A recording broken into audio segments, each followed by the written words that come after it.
Hello there, and welcome to the Sleepless Scientist, a quiet place in the cosmos where your thoughts can unwind, and knowledge becomes a soft lullaby for the night. Tonight's journey will take us into something eerie, ancient, and surprisingly nurturing. We'll be travelling through volcanic landscapes, not just on Earth, but across the entire solar system. These aren't merely mountains that erupt, they're storytellers, and tonight we'll let them speak. But before you settle in and get cozy, I'd love if you could take a moment to like this video and subscribe, only if you truly find these quiet explorations enjoyable. And when you're ready, leave a comment to let me know where in the world you're listening from and what time it is for you right now. It's always such a joy to see all the places we gather from, each in our own little slice of time. Now, feel free to dim the lights, maybe turn on a fan for a soft background hum, and let's gently begin our journey into volcanoes across the solar system. And if your mind begins to wander, that's perfectly fine. Let it drift. We'll still be here, quietly unfolding the story.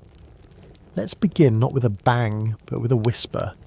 When you picture a volcano, you might see a dramatic explosion, molten rock shooting into the sky, plumes of ash painting the heavens grey. But tonight, we'll look more closely, more quietly. Volcanoes are not just scenes of destruction, they are, curiously, paradoxically, an architects of life. They've helped shape the very surface you sleep upon. They've stirred the chemistry of oceans. They've warmed the deep crust with gentle heat, just enough to keep water liquid beneath thick layers of ice. And in some distant corners of the solar system, they may be keeping something alive even now, something we've yet to discover. On Earth, volcanoes have had many lives. In their youth, they helped create continents, build up mountain chains, and form islands that rise from the sea like thoughts forming in the quiet of a dreaming mind. When they speak, they do so through rivers of molten rock, shaping the land inch by inch. And yet, they're not merely artists, they're chemists too. With every breath, every eruption, they release gases that help build our atmosphere long before we could ever breathe it. Without volcanoes, the Earth might never have held water on its surface. Life as we know it might never have stirred from the dust. But volcanoes are not always kind. They've ended eras as well as begun them. From the ash that buried Pompeii to the vast basalt floods that choked the skies in Earth's deep past, volcanoes have sometimes plunged the world into silence.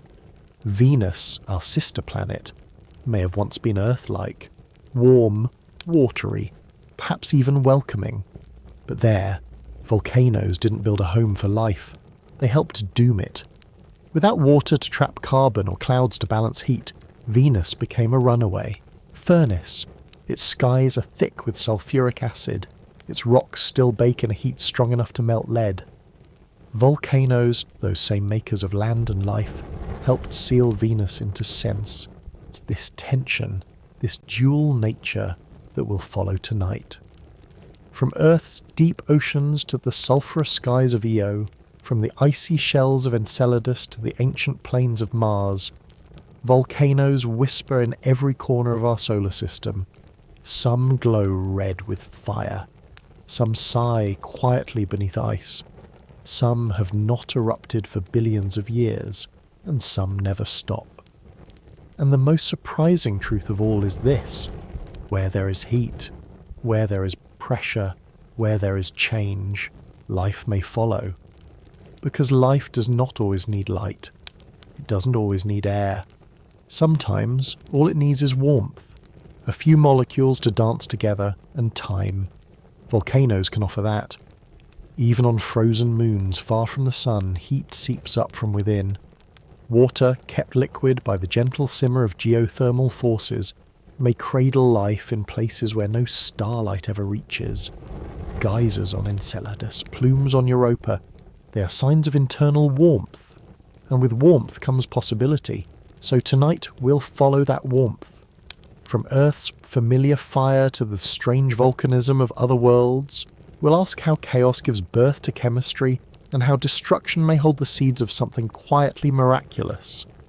We'll explore why volcanoes exist, how they differ from world to world and what they reveal, Not just about geology, but about habitability, resilience, and perhaps even the origins of life itself. Let's begin slowly. Take a breath. Imagine standing near an ancient volcano, not one that's roaring, but one long asleep. The air is still, the rocks are warm from sun and memory, and beneath your feet, deep below, something ancient stirs. Not danger, but patience, a slow churning that's been happening since before names were given to mountains, before eyes looked up at stars and wondered if they too had volcanoes. They do. Let's find them. Take a slow breath, let it settle, and imagine for just a moment the soundless expanse of a frozen moon. No birds, no breeze, only the faint creaking of ice shifting somewhere deep below your feet. The landscape is white and still, a hush spread over everything, and yet beneath that quiet crust, something stirs. A warmth, a pulse, perhaps even an ocean. It might seem odd to begin a story about volcanoes here, in the quiet cold. But that's the thing about volcanoes. They don't just belong to fire, they also belong to pressure, to movement, to change, and sometimes to the smallest flickers of life trying to survive in places where nothing should. When we think of life, we often imagine it in earthly terms. Sunshine filtering through leaves, oxygen-rich air, gentle rains. But Earth hasn't always been gentle. In fact, it was born in chaos. A molten surface, endless impacts, poisoned skies. And at the heart of that chaos, volcanoes. It was volcanic outgassing that helped release carbon dioxide and water vapour, the very ingredients that would eventually form our oceans and our atmosphere. Without volcanoes, Earth might have remained a sterile rock wrapped in ligaments. In those early days, there was no life to run from the lava, but over time life would come to depend on what volcanoes left behind, not just land but heat. On the seafloor today, deep beneath the pressure of miles of water, hydrothermal vents bubble and gush. These are essentially underwater volcanoes, releasing minerals and heat into the ocean's dark. And there, in the blackness, strange creatures thrive. Giant tube worms with no mouths, blind crabs that dance near chimneys of boiling water. Entire ecosystems powered not by sunlight but by chemistry, by chemosynthesis, by the quiet kindness of heat. This is one of science's quiet revolutions, realizing that life doesn't need sunshine to begin. It needs energy. It needs a place to react, to cycle, to try. Volcanoes can offer that, and so can their icy cousins, cryovolcanoes, which erupt not with lava, but with water, ammonia, and even methane. On moons like Enceladus and Europa, these cold volcanoes tell us something essential. Heat from below can keep oceans liquid above. And where there is liquid water, especially warm, salty water rich in organic compounds, there just might be something alive. Enceladus is tiny, only about 500 kilometres across, roughly the size of England. And yet, from its southern pole, it shoots geysers of water vapour hundreds of kilometres into space. These plumes contain not just water, but salts and organics. The source, a possible subsurface ocean, kept warm by tidal forces and volcanic activity deep beneath its crust. Some scientists now believe Enceladus could be one of the best places to search for life in the solar system. Europa, a bit larger and orbiting Jupiter, shows similar promise. Its surface is crisscrossed with cracks and scars, suggesting movement from below. Beneath its ice, an ocean may slosh with more water than all of Earth's oceans combined. And again, the warmth that keeps it liquid likely comes from volcanic energy deep inside. What's striking is that these moons are far from the sun, too far for surface warmth. But it doesn't matter. Volcanoes have rewritten the rules of habitability. They tell us that the Goldilocks zone, that magical distance from a star where life can thrive, may be wider than we thought, or stranger, or simply more forgiving. Of course, volcanoes haven't always been generous. On Earth, they have triggered extinctions as well as creation.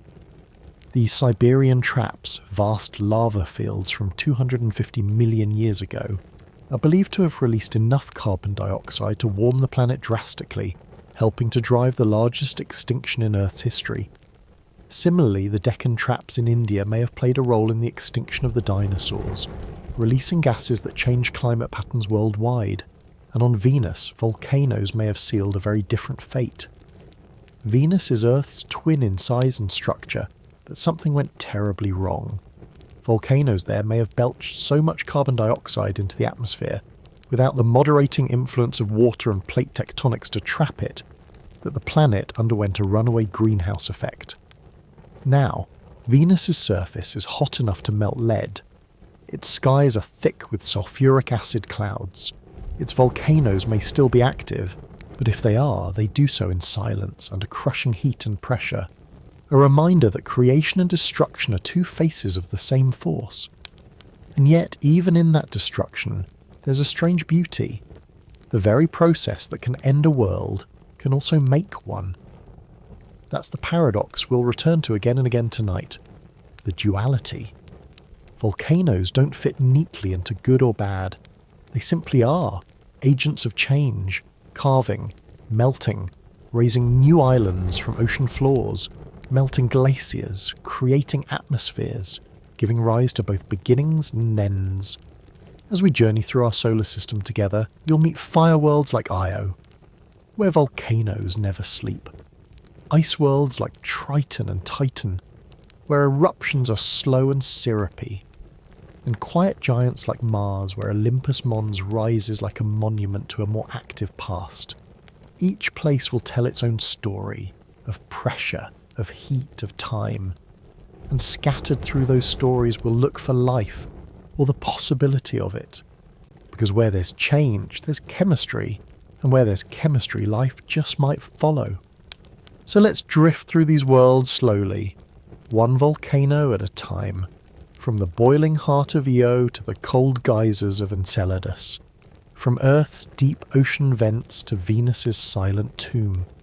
Let's ask what it means to be alive in a solar system shaped by fire and frozen time, and let's do it gently, with curiosity and a little awe.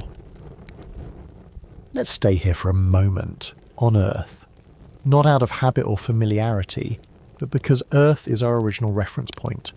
The only place we know so far where volcanoes have not just reshaped a planet, but made it habitable, even beautiful. When we gaze outward toward other moons and planets, we carry Earth's memory with us. We ask whether those distant landscapes might be writing stories of their own, stories of warmth, of chemistry, of beginnings. But to understand the questions, we need to study our home first. Volcanoes on Earth are not just geological features. They are, in many ways, ancient caretakers. They breathe heat into the surface. They release gases that shape the sky. They even draw new land up from the deep, black, jagged, and steaming like new thoughts rising in the mind. Every continent, every island, every pebble was touched in some way by fire from below. The Earth itself began in molten chaos. For millions of years after its formation, the surface was a restless sea of lava. As the planet cooled, a crust formed, but inside the heat remained. Volcanic activity became a release valve. Through cracks in the young crust, gases escaped. Carbon dioxide, nitrogen, water vapour, methane, and traces of ammonia. This blend, raw and chaotic, was the beginning of Earth's early atmosphere. Not breathable, not yet, but essential. Without volcanic degassing, Earth would have remained airless, just a rock spinning in space. But volcanoes changed that. Over time, as the atmosphere thickened and cooled, clouds formed. Rain fell. Oceans pooled in the basins of this still-forming world. And then, something even more remarkable happened. In the shadowy depths of these oceans, life took root, not under sunlight, but in the dark, near heat. At the bottom of the sea, where tectonic plates spread apart, hydrothermal vents began to form. Picture-towering chimneys of minerals spewing hot water into the icy black. There is no sun here, no photosynthesis. And yet around these vents life flourishes, nourished not by light, but by the chemical reactions between volcanic minerals and seawater. These are not just survivors, they are pioneers. Some scientists believe that life may have started in places like these around underwater volcanoes. The minerals released in the heat create gradients of energy, like batteries in stone. Simple molecules, energized by the environment, might have begun to self-organize, to replicate, to evolve. No grand miracle, just warmth, minerals, and time. Even now, hydrothermal vents remain some of the most biologically productive places in the deep sea. They are islands of abundance in an otherwise silent abyss. And they remind us of a truth that becomes more important the farther we look from Earth. Life doesn't need light. It needs energy. And energy often comes from beneath. Of course, volcanoes also shape the surface we can see. They build mountains, form islands, and enrich soils. The gentle slopes of shield volcanoes like those in Hawaii spread their lava in slow, steady flows, creating vast landforms that can last for millennia. In contrast, stratovolcanoes like Mount Fuji or Mount St. Helens erupt explosively, layering ash, rock and lava in towering cones. The very land we build our homes upon, the fertile plains we farm, the scenic coasts we admire, many of them owe their existence to volcanic process. Even the gases we exhale, carbon dioxide, once came from deep within the planet. Without volcanoes, Earth would be a colder, drier and far less interesting place. But volcanoes are not just benevolent builders, they are also capable of great upheaval. The eruption of Mount Tambora in 1815, for instance, caused what came to be known as the year without a summer. Ash circled the globe, blocking sunlight, disrupting crops and plunging temperatures. People starved. Landscapes changed. In that same year, Mary Shelley began writing Frankenstein, a ghost story born of real-world volcanic gloom. Then there are the great basalt floods, eruptions that didn't form tidy cones, but instead poured lava across entire continents. The Siberian traps, the Deccan traps, these were not mere eruptions. They were geological events on a planetary scale. Each lasted thousands of years, releasing staggering amounts of gas. Many of these may have triggered mass extinctions, turning vibrant ecosystems into graveyards of stone and silence. But even after such extinctions, life returned. And often, it returned stronger, more diverse, more adaptable. Because the landscapes volcanoes leave behind, with their ash-enriched soils and reshaped coastlines, can become new cradles for evolution. Perhaps this is why volcanoes feel so central to Earth's story. They are not just disruptions, they are transitions. They mark turning points, endings and beginnings, where one version of the world ends and another takes its place. And so, when we look at other planets, at Venus with its shrouded heat, at Mars with its silent giants, at icy moons with whispering plumes, we are looking for echoes. Echoes of Earth, of the chemistry that life needs, of the energy it depends on, of the rhythms of eruption and renewal that seem to accompany living worlds. Earth is not the only planet with volcanoes, but it is the only one so far where volcanoes helped give rise to oceans, air and awareness, where magma carved not just mountains, but meaning.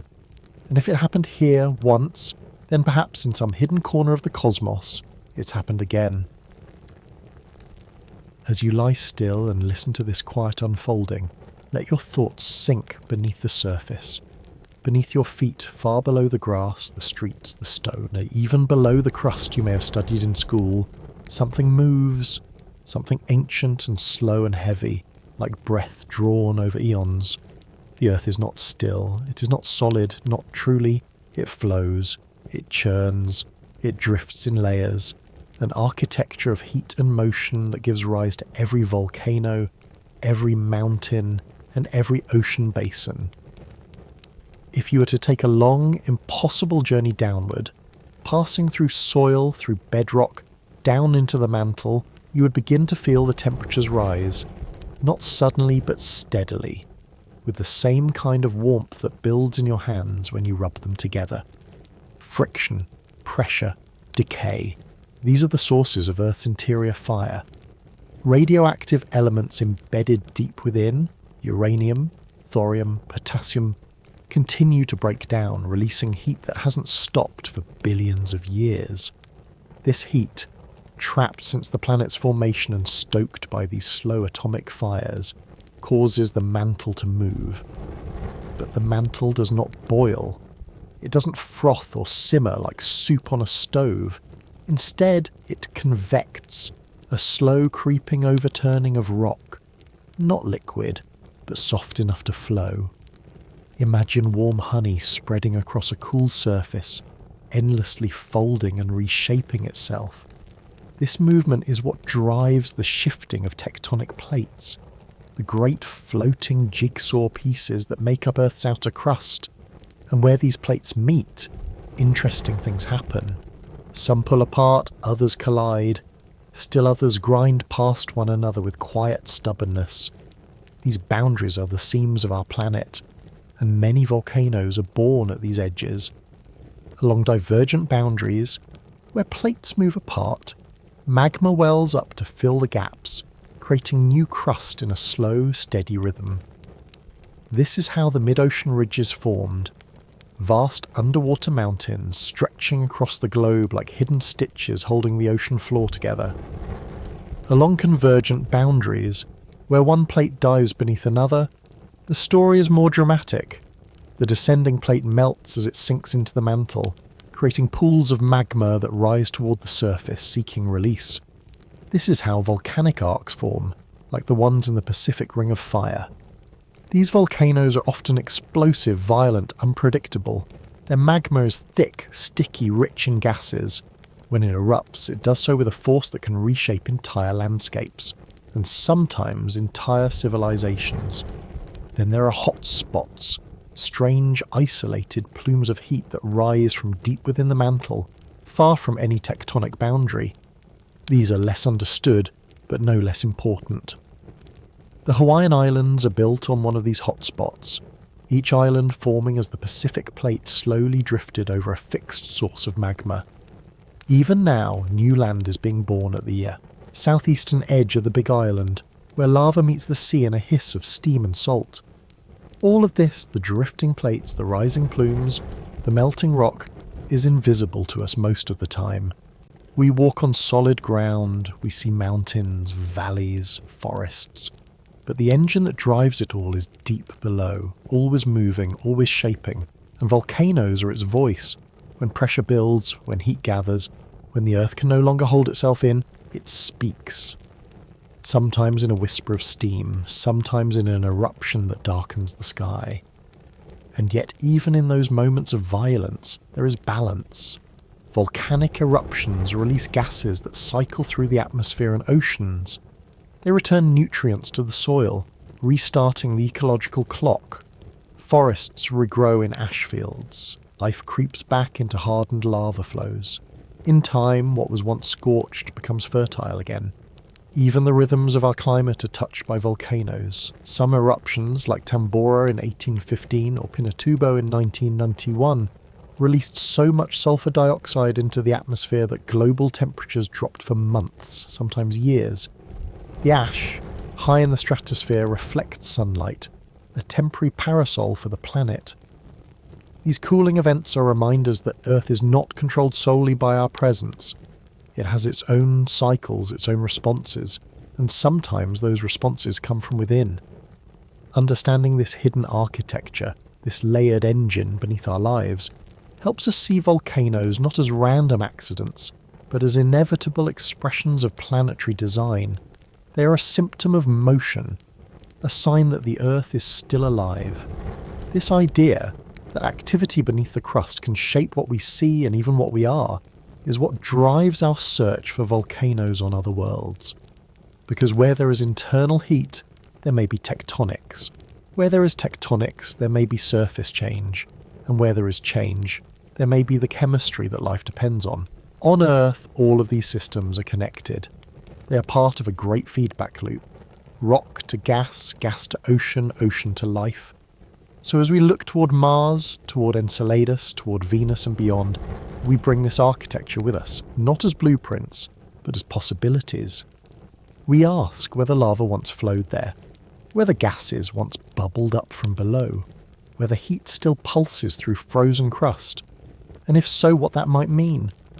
Because perhaps the question is not whether volcanoes destroy or create, but rather what they make possible. On Earth they have made so much, land, sky, breath and us. And if the same is true elsewhere, even in par, then volcanoes are not merely features, they are foundations. Let's return gently now to the ocean floor, to a world without light, where pressure crushes down like the weight of history, and where water meets heat in the slow, patient folds of stone. In the cracks and crevices of Earth's crust, something extraordinary happens, not quickly, not with fanfare, but in quiet persistence. It's a process called serpentinization, and though the name might sound like something coiled and hissing, it is in truth a kind of alchemy, a slow geologic magic that takes rock and water and heat and turns them into chemistry. When water seeps down into the mantle through fractures in the seafloor, it begins to react with a type of rock called peridotite, an iron and magnesium-rich mineral from Earth's upper mantle. This reaction doesn't just transform the rock into new minerals like serpentine, soft, fibrous and greenish, boys. It also releases hydrogen gas. That hydrogen, when mixed with carbon-containing molecules, can form methane and other simple organics. And that's the key. Not light, not oxygen, but hydrogen. Energy that living organisms, or something not yet alive, could potentially use. In these deep, hot places, surrounded by serpentine minerals and bubbling gases, we find conditions that might mirror the earlier stirrings of biochemistry on Earth. Places where carbon meets energy in the dark, where cells might begin as membranes of fat and mineral, where life doesn't need a sunrise, only a spark. This is not just theory. In hydrothermal vent systems like Lost City, a white spire rising from the Atlantic Sea floor, microbes thrive in exactly these conditions. They use the hydrogen produced by serpentinization to drive their metabolism. They grow slowly, steadily in warm, alkaline vents that are rich in minerals, but poor in the usual comforts of life. And yet they persist, perhaps as echoes of an ancient origin. What makes this so powerful is the idea that this process might not be unique to Earth. Anywhere with rock, water, and internal heat could host serpentinization. On Mars, on Europa, on Enceladus, wherever ice hides oceans or crust hides fractures, this quiet chemistry could be happening still, even now, in the dark. But if Earth's volcanoes made life possible, they also reminded us more than once that life is fragile. Sometimes fire does not nourish, sometimes it erases. We've mentioned Tambora and the temporary winter that followed. But there are older, more haunting stories. Around 252 million years ago, the Earth experienced its greatest extinction. It's called the Great Dying, and it wiped out more than 90% of marine species and over 90% of land species. The likely culprit? A massive volcanic event in what is now Siberia, the Siberian Traps. Over the course of perhaps 1 million years, vast quantities of lava spilled out across the land, releasing staggering amounts of carbon dioxide, methane and toxic gases. The oceans turned acidic. The skies darkened. Life reeled. Later, around 6 million years ago, the Deccan Traps in India began to erupt. Layer upon layer of lava flooded the land, while gases choked the atmosphere. At the same time, a meteorite struck what is now the Yucatan Peninsula, a 1-2 blow that ended the age of dinosaurs. Again, volcanic gases played a role in shifting the climate, in changing the world's rhythm, and yet life came back. Different, but determined. After each extinction, the fossil record shows something remarkable. Not just survival, but diversification. New niches were filled, new forms appeared, mammals after the dinosaurs, complex marine life after the great dying. Somehow, amid the ash and silence, biology begins again. Perhaps this is part of the deep rhythm of volcanoes, not just the making of land and sky, but the making of time. They punctuate the epochs. They mark the before and the after. They do not just erupt into space, but into history. And from those disruptions, new chapters begin. On the slopes of modern volcanoes, this pattern is still visible. After the 1980 eruption of Mount St. Helens, which levelled forests and buried valleys, life began to return almost immediately. Mosses on bare rock, insects on fallen trees, birds on scorched branches. Within years, the landscape was dotted with green. The soil, enriched by ash and minerals, became fertile again. And the new growth, though different from what came before, was vibrant. This cycle, eruption, destruction, rebirth, may be one of the most quietly hopeful patterns on Earth. And it offers a framework for understanding life beyond Earth as well. On Mars, for instance, ancient lava plains may hide underground ice. On Europa, cryovolcanoes may mix salt and water in chemistry-rich slurries. And on Enceladus, jets of water vapour shoot into space, hinting at geothermal vents far below the icy crust. Perhaps not so different from Lost City, after all. In all these places, the story is not just about what was lost, but what might be. Volcanoes are often loud, but their legacy is subtle. They shape the canvas on which life is painted, again and again. So as we leave Earth behind in our journey, remember this: the warmth you feel when the sunlight touches stone is not just from the sky. It's from within. From the heat that shaped continents, built mountains, stirred oceans. From the quiet, unstoppable force beneath our feet. That same force might be stirring right now beneath the crust of another world. Not to destroy, but to try again, to whisper, and through heat and chemistry and patience, the first syllables of something living. And that whisper, wherever it is, will carry the same message Earth has known for billions of years, that even in the deepest dark, even after silence, life can find a way to begin again. Now, let's gently lift our gaze from Earth and look toward a nearby world, one that once seemed familiar, even comforting in its resemblance. Venus. It's close in both distance and design, roughly the same size, the same mass, the same rocky composition. For a long time, scientists believed Venus and Earth may have started out nearly identical, twin planets, born from the same dust, moulded by the same early solar winds. And yet today Venus is anything but familiar. It is a world of searing temperatures, enough to melt lead.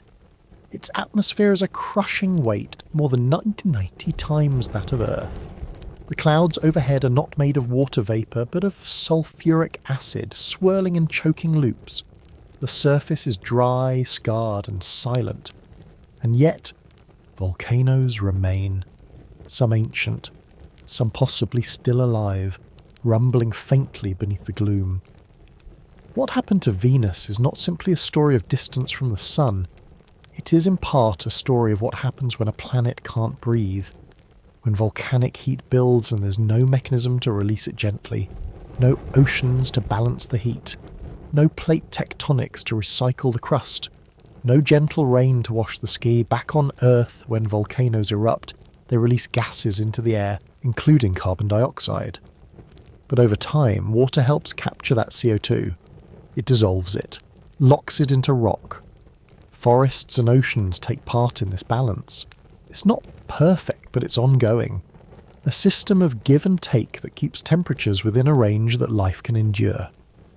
But Venus has no such balance, no ocean, no water to trap carbon. So when its volcanoes erupted, and erupt they did, possibly across vast plains and over great expanses of time, the CO2 built up and built up until the planet could no longer shed its heat. Scientists call this a runaway greenhouse effect. The heat from the sun, trapped by thickening CO2, warms the planet. That warmth causes more carbon to be released from rocks and soil, or in Venus's case from molten plains of basalt, which traps more heat, and the cycle accelerates. is a feedback loop, but not the kind that creates life. This one cooks it away. Venus's surface today is a vast volcanic museum. There are no plate boundaries like Earth's, no slow drifting continents, no open sea floor ridges. Instead, the surface seems to have been reshaped in vast waves of activity, perhaps in bursts. Much of what we see appears young, geologically speaking, only a few 100 million years old. This hints that at some point a major resurfacing event may have occurred.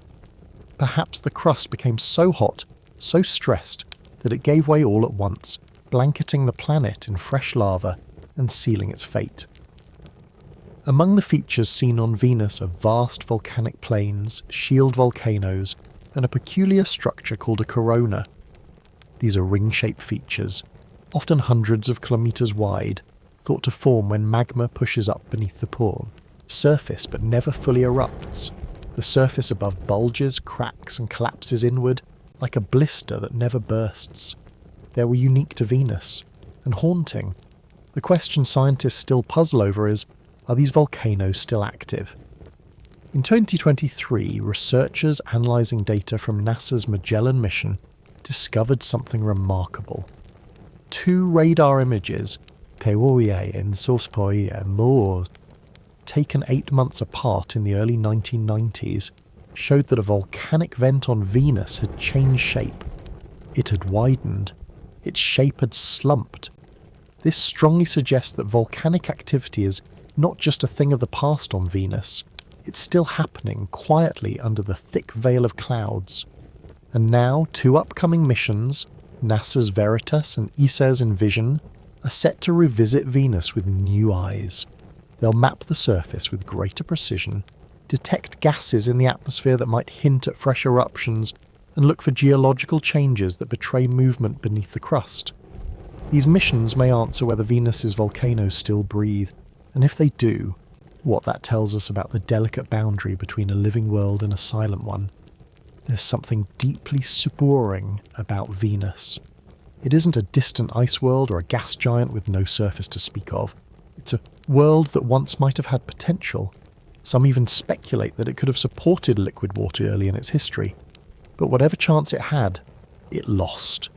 And the loss seems to have come in part from within, from volcanoes that had nowhere to send their breath, from heat that couldn't escape, from an atmosphere that closed in like a lid. And yet, even in this desolation, we find learning. Venus teaches us that similarity does not mean sameness, that planetary twins can grow up very differently depending on the smallest changes, in chemistry, in distance, in the slow dance of heat and pressure. And perhaps most importantly, Venus shows us how fragile balance can be, how easily a planet can tip from habitable to hostile, not in a flash, but in a slow, irreversible boil. So as we sit quietly with this fiery sister world, let's remember that even destruction holds lessons, that volcanoes, in their roaring or their silence, remind us of the forces that shape not just land, but fate. Venus burned, and perhaps by understanding how, we can better appreciate the balance we have here, for now. As we hover here, suspended in thought above the cloud tops of Venus, we begin to understand something quietly unnerving. This is not just a distant, exotic world. It is a reflection, a warped mirror of what Earth could have become, perhaps still could, if one set of balances had shifted ever so slightly. The twin that burned, still shrouded in storms. Venus and Earth were born from the same swirl of dust and gas, formed under the same sun, tempered by similar processes in the early days of the solar system. Both planets gathered heavy elements into a molten core. Both were wrapped in rocky crusts. Both were likely volcanic from the beginning. For a time, it's even possible that both had water, though we may never know how much or how long it lasted on Venus. But something went different, drastically. And when we search for the cause, we keep returning to heat, not just from the sun above, but from the planet's own internal workings. Venus, lacking Earth's tectonic plates and moderating oceans, became a world of pressure and fire. Volcanoes erupted again and again. great plains of lava spreading outward, sometimes without pause. And instead of being absorbed or recycled, the gases they emitted, mostly carbon dioxide, and stayed. They built and thickened layer upon invisible layer until the sky itself became a trap. This is what scientists call a runaway greenhouse effect. It is not simply warming, it is acceleration, a feedback loop with no brakes. On Earth, carbon released by volcanoes eventually finds its way into oceans, rocks, and living things. It cycles, rises and falls. But Venus never had that luxury. Without liquid water to absorb and buffer the carbon, the atmosphere filled. Heat entered, but couldn't escape, and the surface grew hotter and hotter still. Today, Venus's surface simmers at around 4-5 degrees Celsius. That's nearly 900 degrees Fahrenheit, hotter than a kitchen oven. Hotter than Mercury even, despite being further from the sun. The pressure is crushing nearly 100 times that of Earth. Standing there, if such a thing were even possible, would be like standing a kilometre underwater while simultaneously being roasted alive. And all around you, volcanoes, perhaps not active in the way we know them, no fountains of lava leaping into the sky, but recent images suggest something more subtle and more haunting. In 2023, scientists were analysing radar data from NASA's Magellan spacecraft, which mapped Venus in the early 1990s, found a vent that had changed shape within just 8 months. It widened, its shape slumped. A sign that something had erupted or shifted beneath the surface, a hint that Venus might still be breathing, still rumbling beneath its suffocating clouds. If that's true, and more missions are on their way to help us know for certain, then Venus is not just a tomb of ancient fire, but a living laboratory of planetary change. The upcoming Veritas mission from NASA and ESA's Envision orbiter are designed to revisit this world with sharper eyes. They'll peer through the thick atmosphere with radar and spectroscopy, mapping surface changes, measuring emissions, and searching for signs of volcanic heat still seeping from below. But even without new eruptions, the surface of Venus already tells a story. Massive volcanic plains stretch for thousands of kilometres. Coronae. Those strange ring-like structures formed by magma bulging the crust without breaking through, dot the planet like scars of unrest. And scattered across the highlands and lowlands alike are the remnants of lava flows, some of which may be younger than we once thought.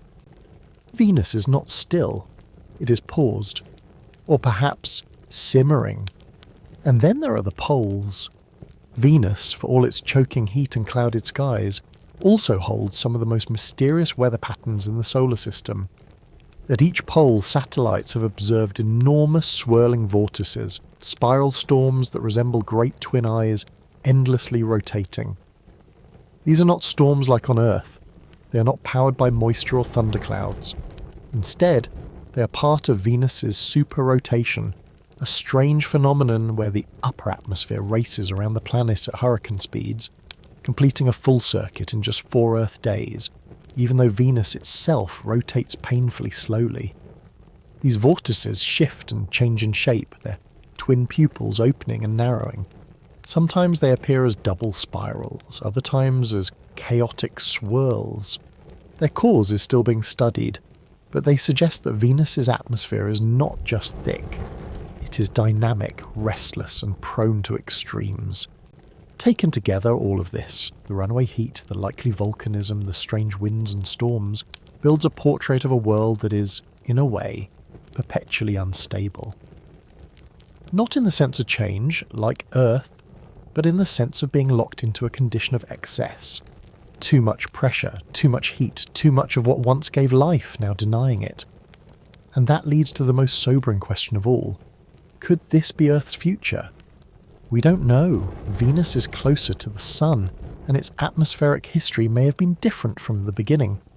But it serves as a warning that planets can tip, that balance is delicate, that greenhouse gases, left unchecked, can reshape a world beyond recognition, and that volcanic activity, while essential to forming and sustaining planetary systems, can also, without regulation, be the hand that shuts the window of life for good.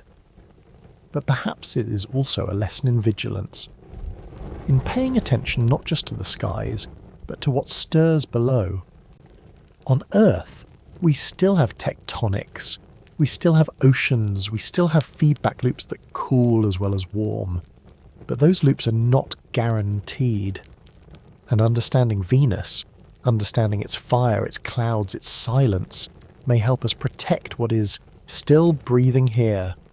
So let us not look away from Venus, let us look directly into its twin-eyed storm, not with fear, but with focus. Let us study the planet that could have been us, that nearly was. And in doing so, perhaps we learn how to better tend the fire beneath our feet so that it warms without burning, so that it sustains without silencing.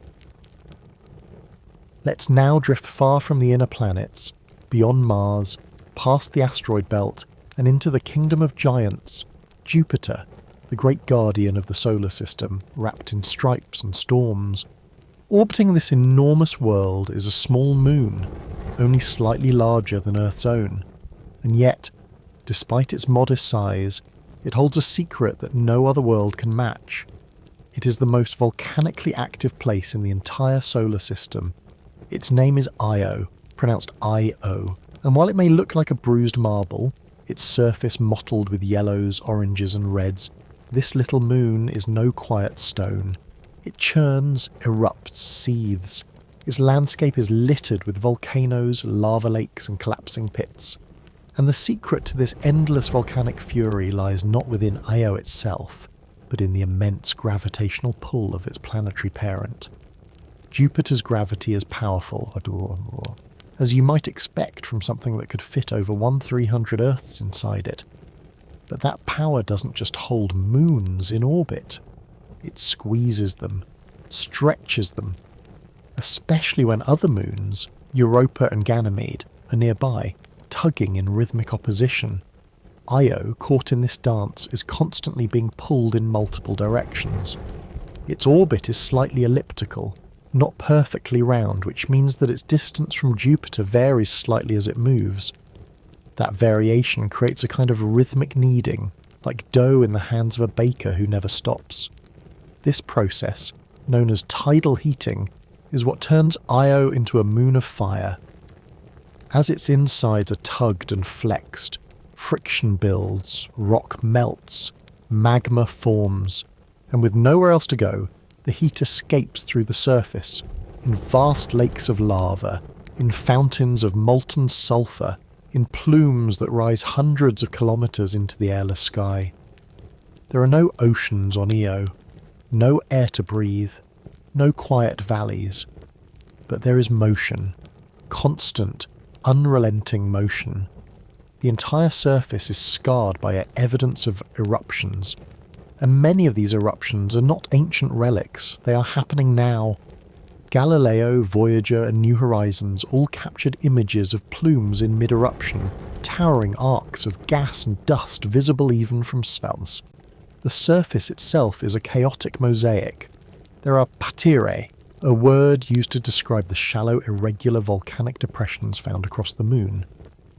These are not neat, symmetrical cones like those of Mount Fuji or Mount St. Helens. Instead, they are sprawling, collapsed pits, often dozens of kilometers across. Some paterae are filled with molten rock, while others lie dormant, cracked and dry, waiting. One of the most famous features is Loki Patera, a massive horseshoe-shaped lava lake, over 200 kilometers wide. It brightens and dims over time, a flickering candle in the cold dark of space. Scientists believe the lake may periodically overturn, a process where the solidified crust on top sinks, exposing fresh glowing lava beneath. It's like watching a pot of thick soup that never stops simmering even as the crust hardens and breaks again. And the colour, oh the colour. Io's painted in sulphur, sulphur in many forms. There are yellows from pure sulphur deposits, reds and oranges from sulphur compounds mixed with heat, black plains of cooled basalt. white patches of frost where sulfur dioxide has settled. The entire moon looks like something alive, not in the sense of biology, but in the sense of process, of movement, of change. Even its mountains, surprisingly tall for such a small world, tell stories of violent pasts. Many of these peaks are not volcanic, but tectonic, formed as the crust buckles under pressure from below. Because Io's crust is constantly being remade, older regions are uplifted, broken, or subsumed by new flows. It's a world that reshapes itself constantly, a surface with no memory, no fossil record, just the now. The irony, of course, is that this world which burns so furiously may be completely lifeless. There is no water here, no atmosphere to protect against radiation, no gentle refuge beneath the soil.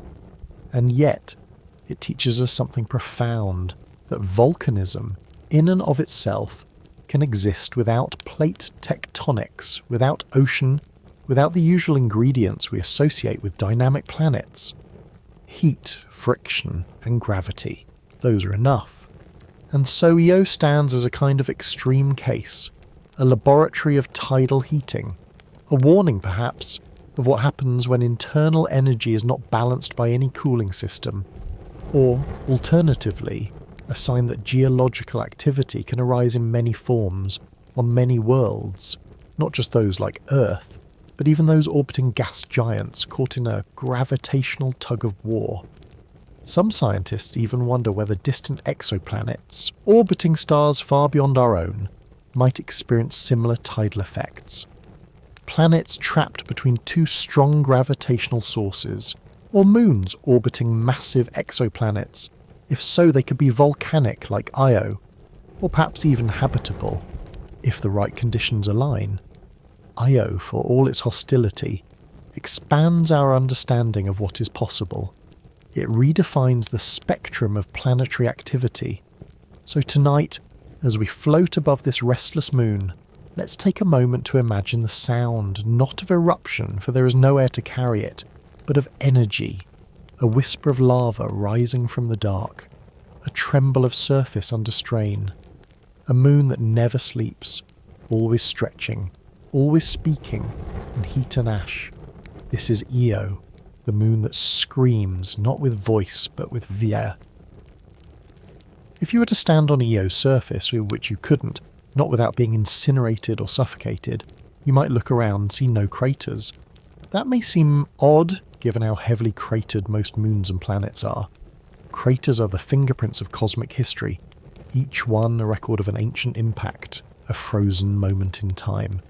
But on Io, time does not freeze. It melts, it erupts, it flows. The absence of craters here is not due to a lack of bombardment. It's because the surface is constantly being erased and redrawn. Lava flows cover everything. Dust from volcanic plumes settles in thick blankets. Collapse pits form, expand and refill. This is a world where memory has no place. A world where every surface is young. And yet, despite this fury, Io is unlike Earth in a key way. It has no plate tectonics. The crust does not drift slowly atop a mantle in vast pieces, as it does here on Earth. There are no convergent boundaries, no spreading ridges, no subduction zones. Instead, Io's volcanism is driven entirely by internal squeezing, by the constant gravitational warping caused by Jupiter and its neighbouring moons. It is volcanism without plates, without oceans, without moderation. In some ways this makes it more alien, and in other ways more familiar, because it suggests that volcanic activity does not require a planet to mimic Earth's structure. It can arise from entirely different physical rhythms, and on Io, those rhythms are loud. The plumes on Io are among its most dramatic features.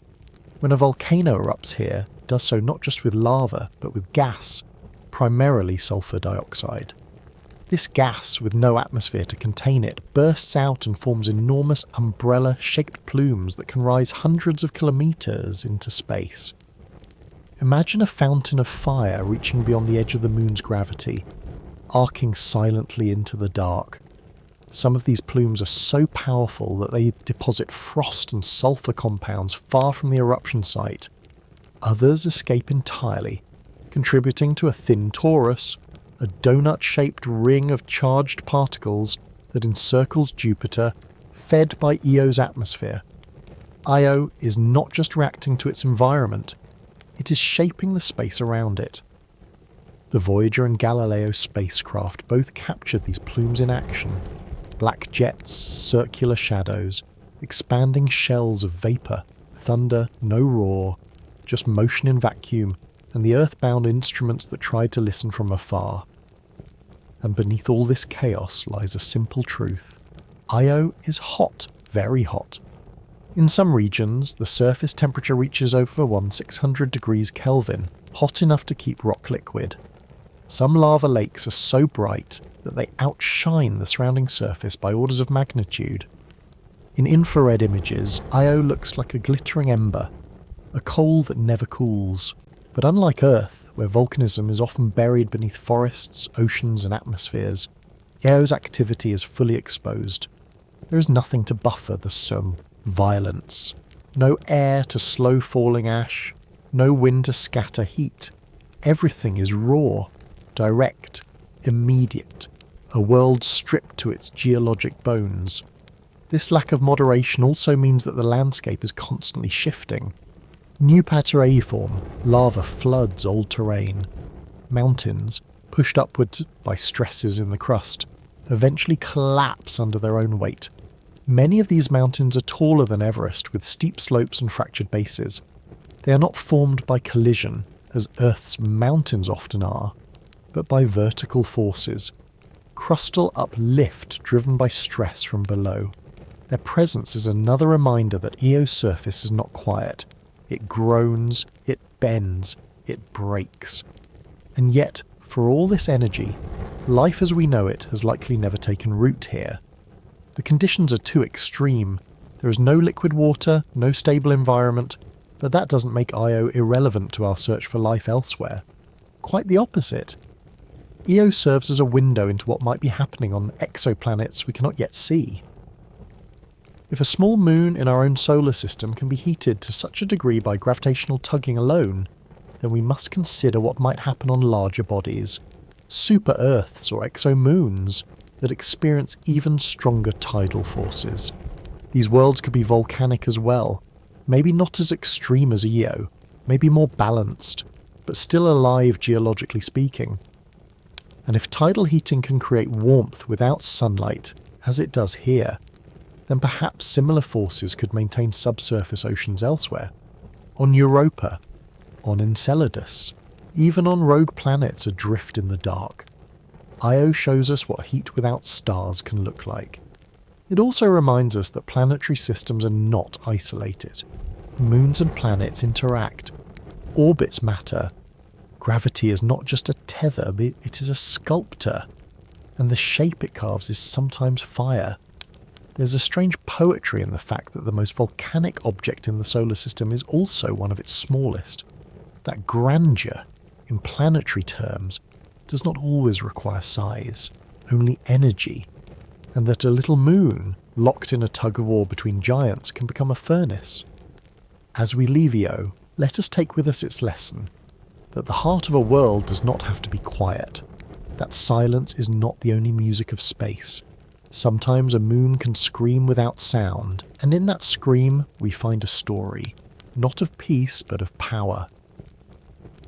Far beyond the warmth of the sun, where sunlight is only a soft whisper on the frozen plains of space, something unexpected begins to stir.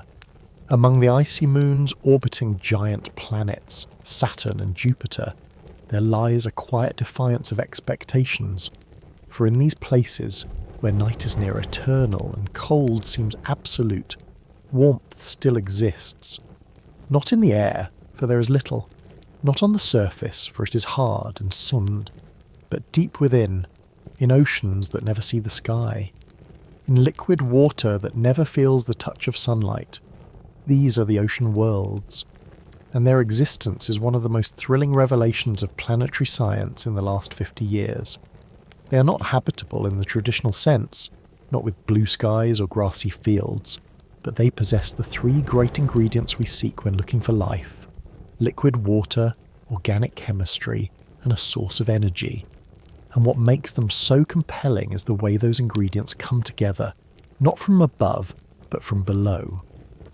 Unlike Earth, where the sun's energy drives most of what lives and breathes, these icy moons are warmed from within. The key, once again, is tidal heating. The same invisible force that fuels Io's volcanic storms, but here expressed more gently, more quietly. Moons like Enceladus and Europa orbit close to their massive planets, and as they circle, they are pulled, squeezed, flexed. The strain heats their interiors just enough to melt part of their subsurface ice, not into lakes, not into puddles, but into oceans. Vast global oceans, hidden beneath crusts of frozen silence. And where there is ocean, there may be life. Not life as we know it, basking in sun and air, but life like what we see in Earth's deepest places, around hydrothermal vents, where the seafloor cracks and warmth from below pours into the icy black, feeding entire ecosystems that never see the light of day. These organisms don't need photosynthesis.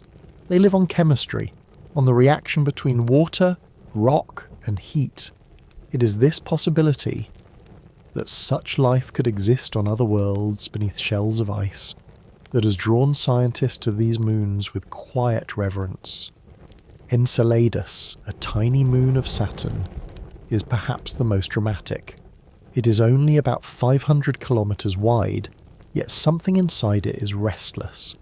At its south pole, long, deep fractures known as tiger stripes split the icy surface, and from these fractures, geysers erupt, not of steam but of water mixed with salt, silica, and simple organic compounds. These are cryovolcanoes, powered not by magma but by warmth and pressure within the ocean below. The plumes reach hundreds of kilometers into space, forming a faint halo around Enceladus, and even feeding one of Saturn's rings. These are not rare events.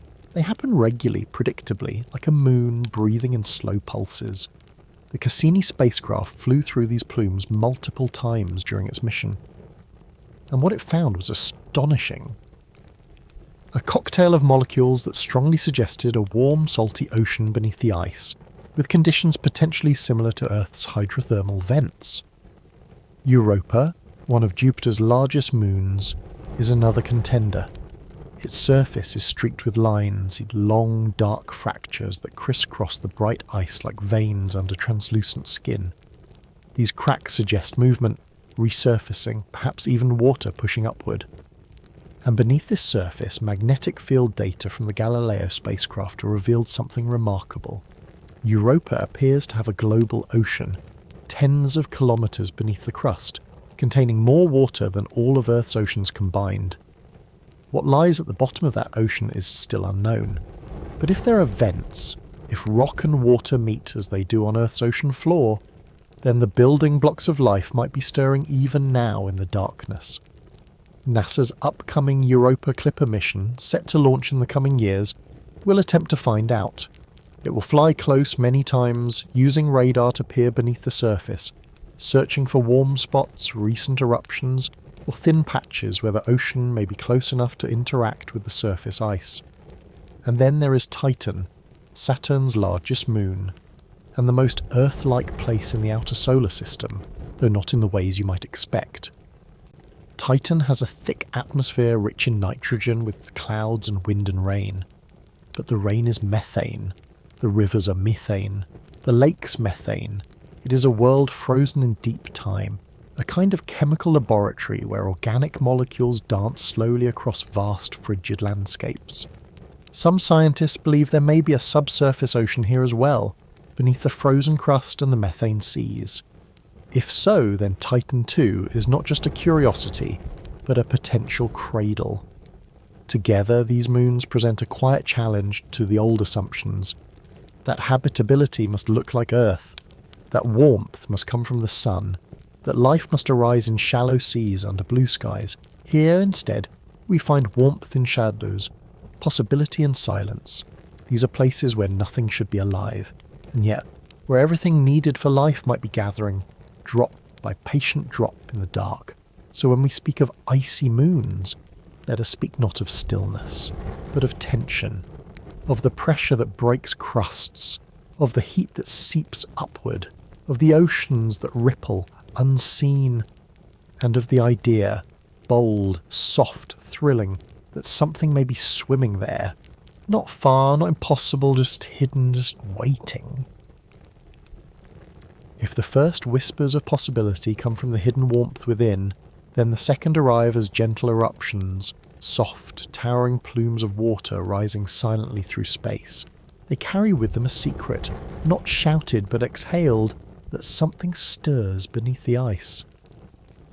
Let's begin with Enceladus, a tiny world barely the width of the state of Arizona, orbiting Saturn like a pale marble with a glowing core. It was once thought to be just another cold rock, a frozen leftover in the outskirts of the solar system. But in 2005, the Cassini spacecraft changed everything. As Cassini passed behind Enceladus and looked back toward the sun, it noticed something strange. A haze, a shimmer, a curtain of material being lit from behind. At the moon's south pole, long, deep gashes known as tiger stripes were breathing vapour into space. These weren't eruptions in the traditional sense, no lava, no explosions, but they were vents, releasing water vapour laced with salt, ammonia and organic molecules. And they were constant. It was, in a quiet way, breathtaking. For the first time we were seeing an active, icy moon venting its internal ocean into the void, a process not only beautiful in motion but rich in meaning.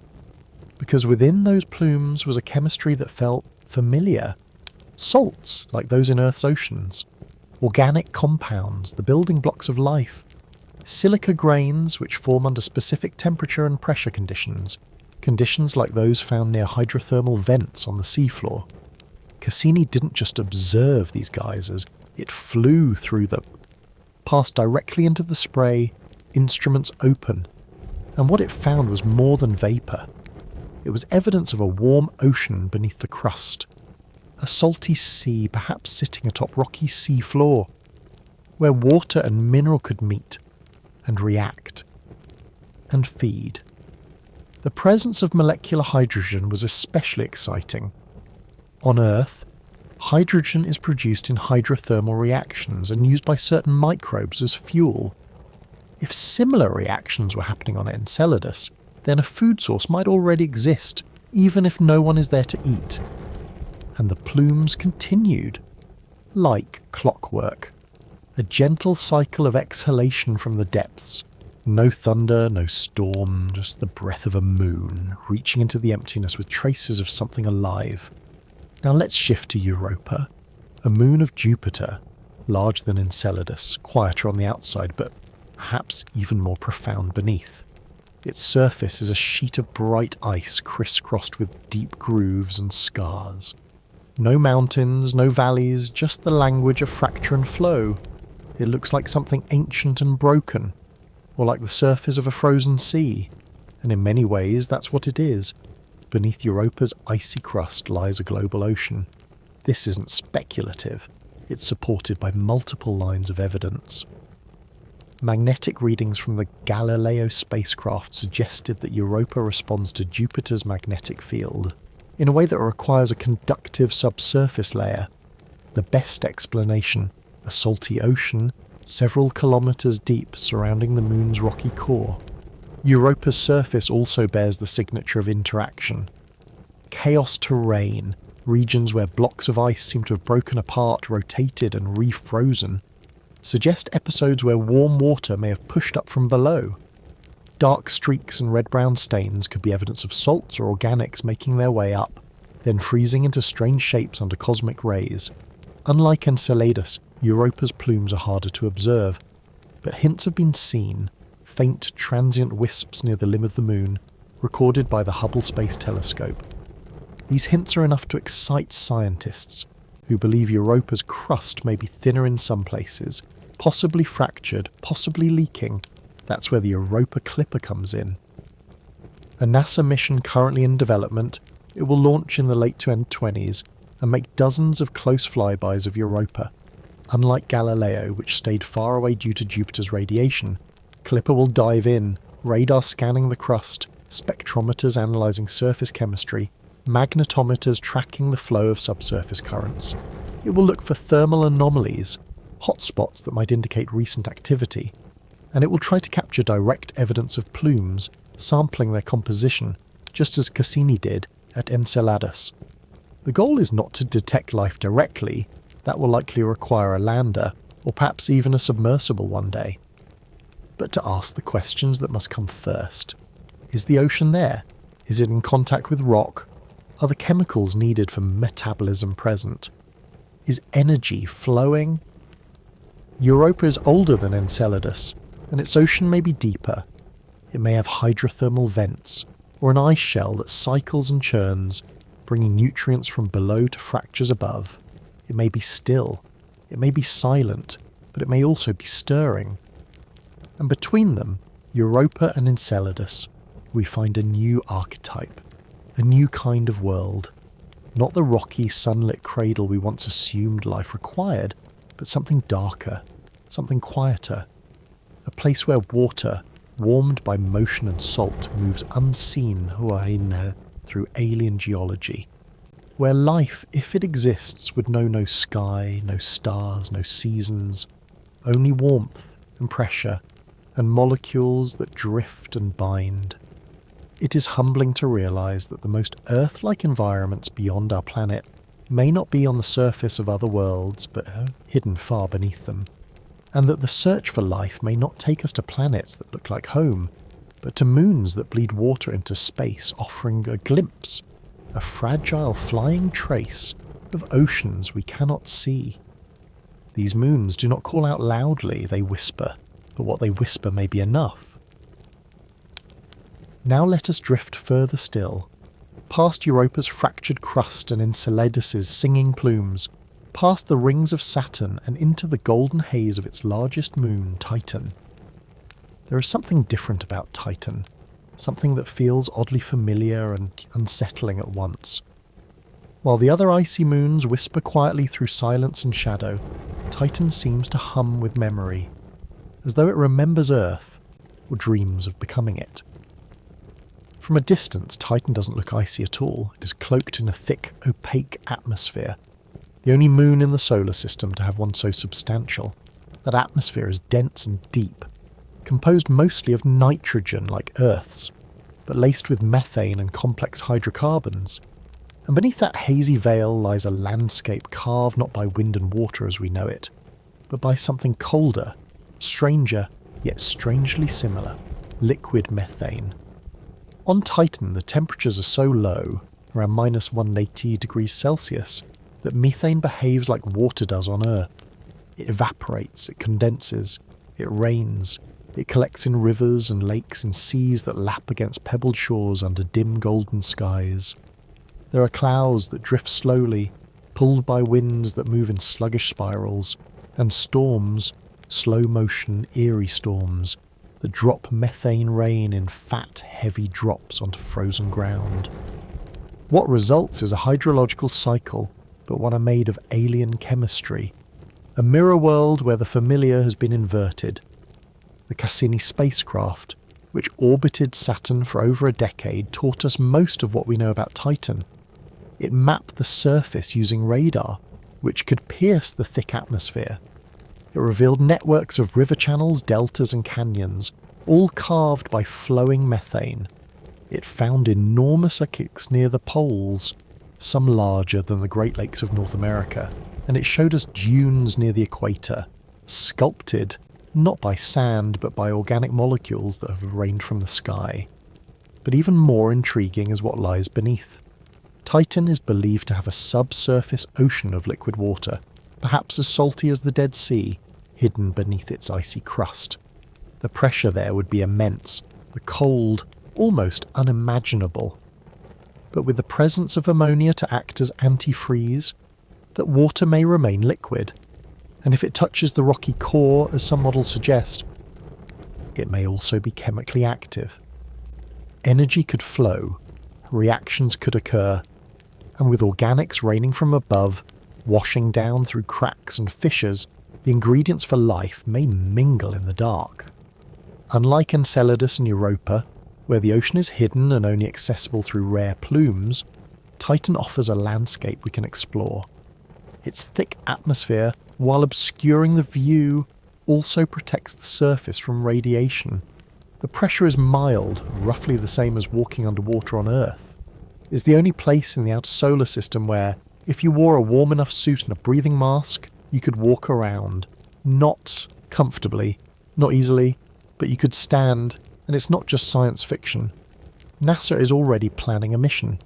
It's called Dragonfly, a rotorcraft lander shaped like a giant drone designed to hop from one site to another across Titan's surface.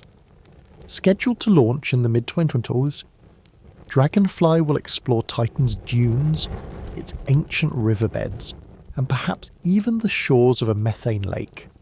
It will analyse the surface chemistry, measure atmospheric changes, and search for signs not of life as we know it, but of prebiotic processes that might resemble Earth's own beginnings. Because that's what makes Titan so remarkable. It may not be habitable today in the way we typically imagine, but it may resemble a version of Earth before life took hold.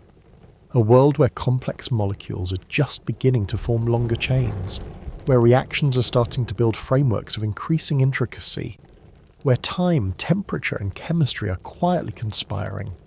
It's a world full of longing, not because it's trying to become Earth, but because it echoes what Earth once was, a place of potential, a warm chemistry under cold skies, a distant reflection, not of our present, but of our origin. And so Titan becomes something more than a curiosity. It becomes a kind of memory, a laboratory of time, a slow experiment in what could have been, or what still might be. To stand on Titan would be to feel history in reverse, to watch methane clouds drift over frozen lakes, to kneel beside rivers that run like oil and scoop up dark grains that once fell from the sky, to imagine what might lie beneath, an ocean, yes, but also a mystery, a place where life, or something close to it, could be rewriting its own story in silence. Here, on this distant moon, we find a different kind of warmth. Not from the sun, not from fire, but from the patient convergence of elements, of cycles, of echoes. Titan does not shout. It does not glow. It hums. And that hum may be the sound of ancient chemistry preparing to try again. When you think of volcanoes, you may picture dramatic fountains of lava, or trembling ground, or steam rising from cratered mouths. But on Mars, the greatest volcanoes do not just sometimes shout. They simply endure. Mars is home to Olympus Mons, the largest volcano in the solar system. It rises over 22 kilometers high, more than twice the height of Mount Everest, and spans roughly 600 kilometers across, a mountain so wide it would take days to walk from one side of its base to the other. It is a shield volcano, formed not by explosive outbursts, but by slow, steady flows of lava that piled upward over millions of years. There are no jagged peaks here, no smoking summit, just gentle slopes that stretch into the sky, and then, above them, a great caldera, the collapsed hollow left by ancient eruptions. Olympus Mons is not alone. It is part of a massive volcanic region known as the Tharsis Bulge, a raised plateau near Mars' equator that spans over 4,000 kilometers. On it sit three other enormous volcanoes, Ascraeus Mons, Pavonis Mons, and Arsia Mons, arranged in a near-perfect line like cosmic stepping stones. Each one is vast, dwarfing Earth's largest peaks. Together, they form a kind of frozen pantheon, a silent record of a fiery past. What allowed these volcanoes to grow so immense is, in part, Mars itself.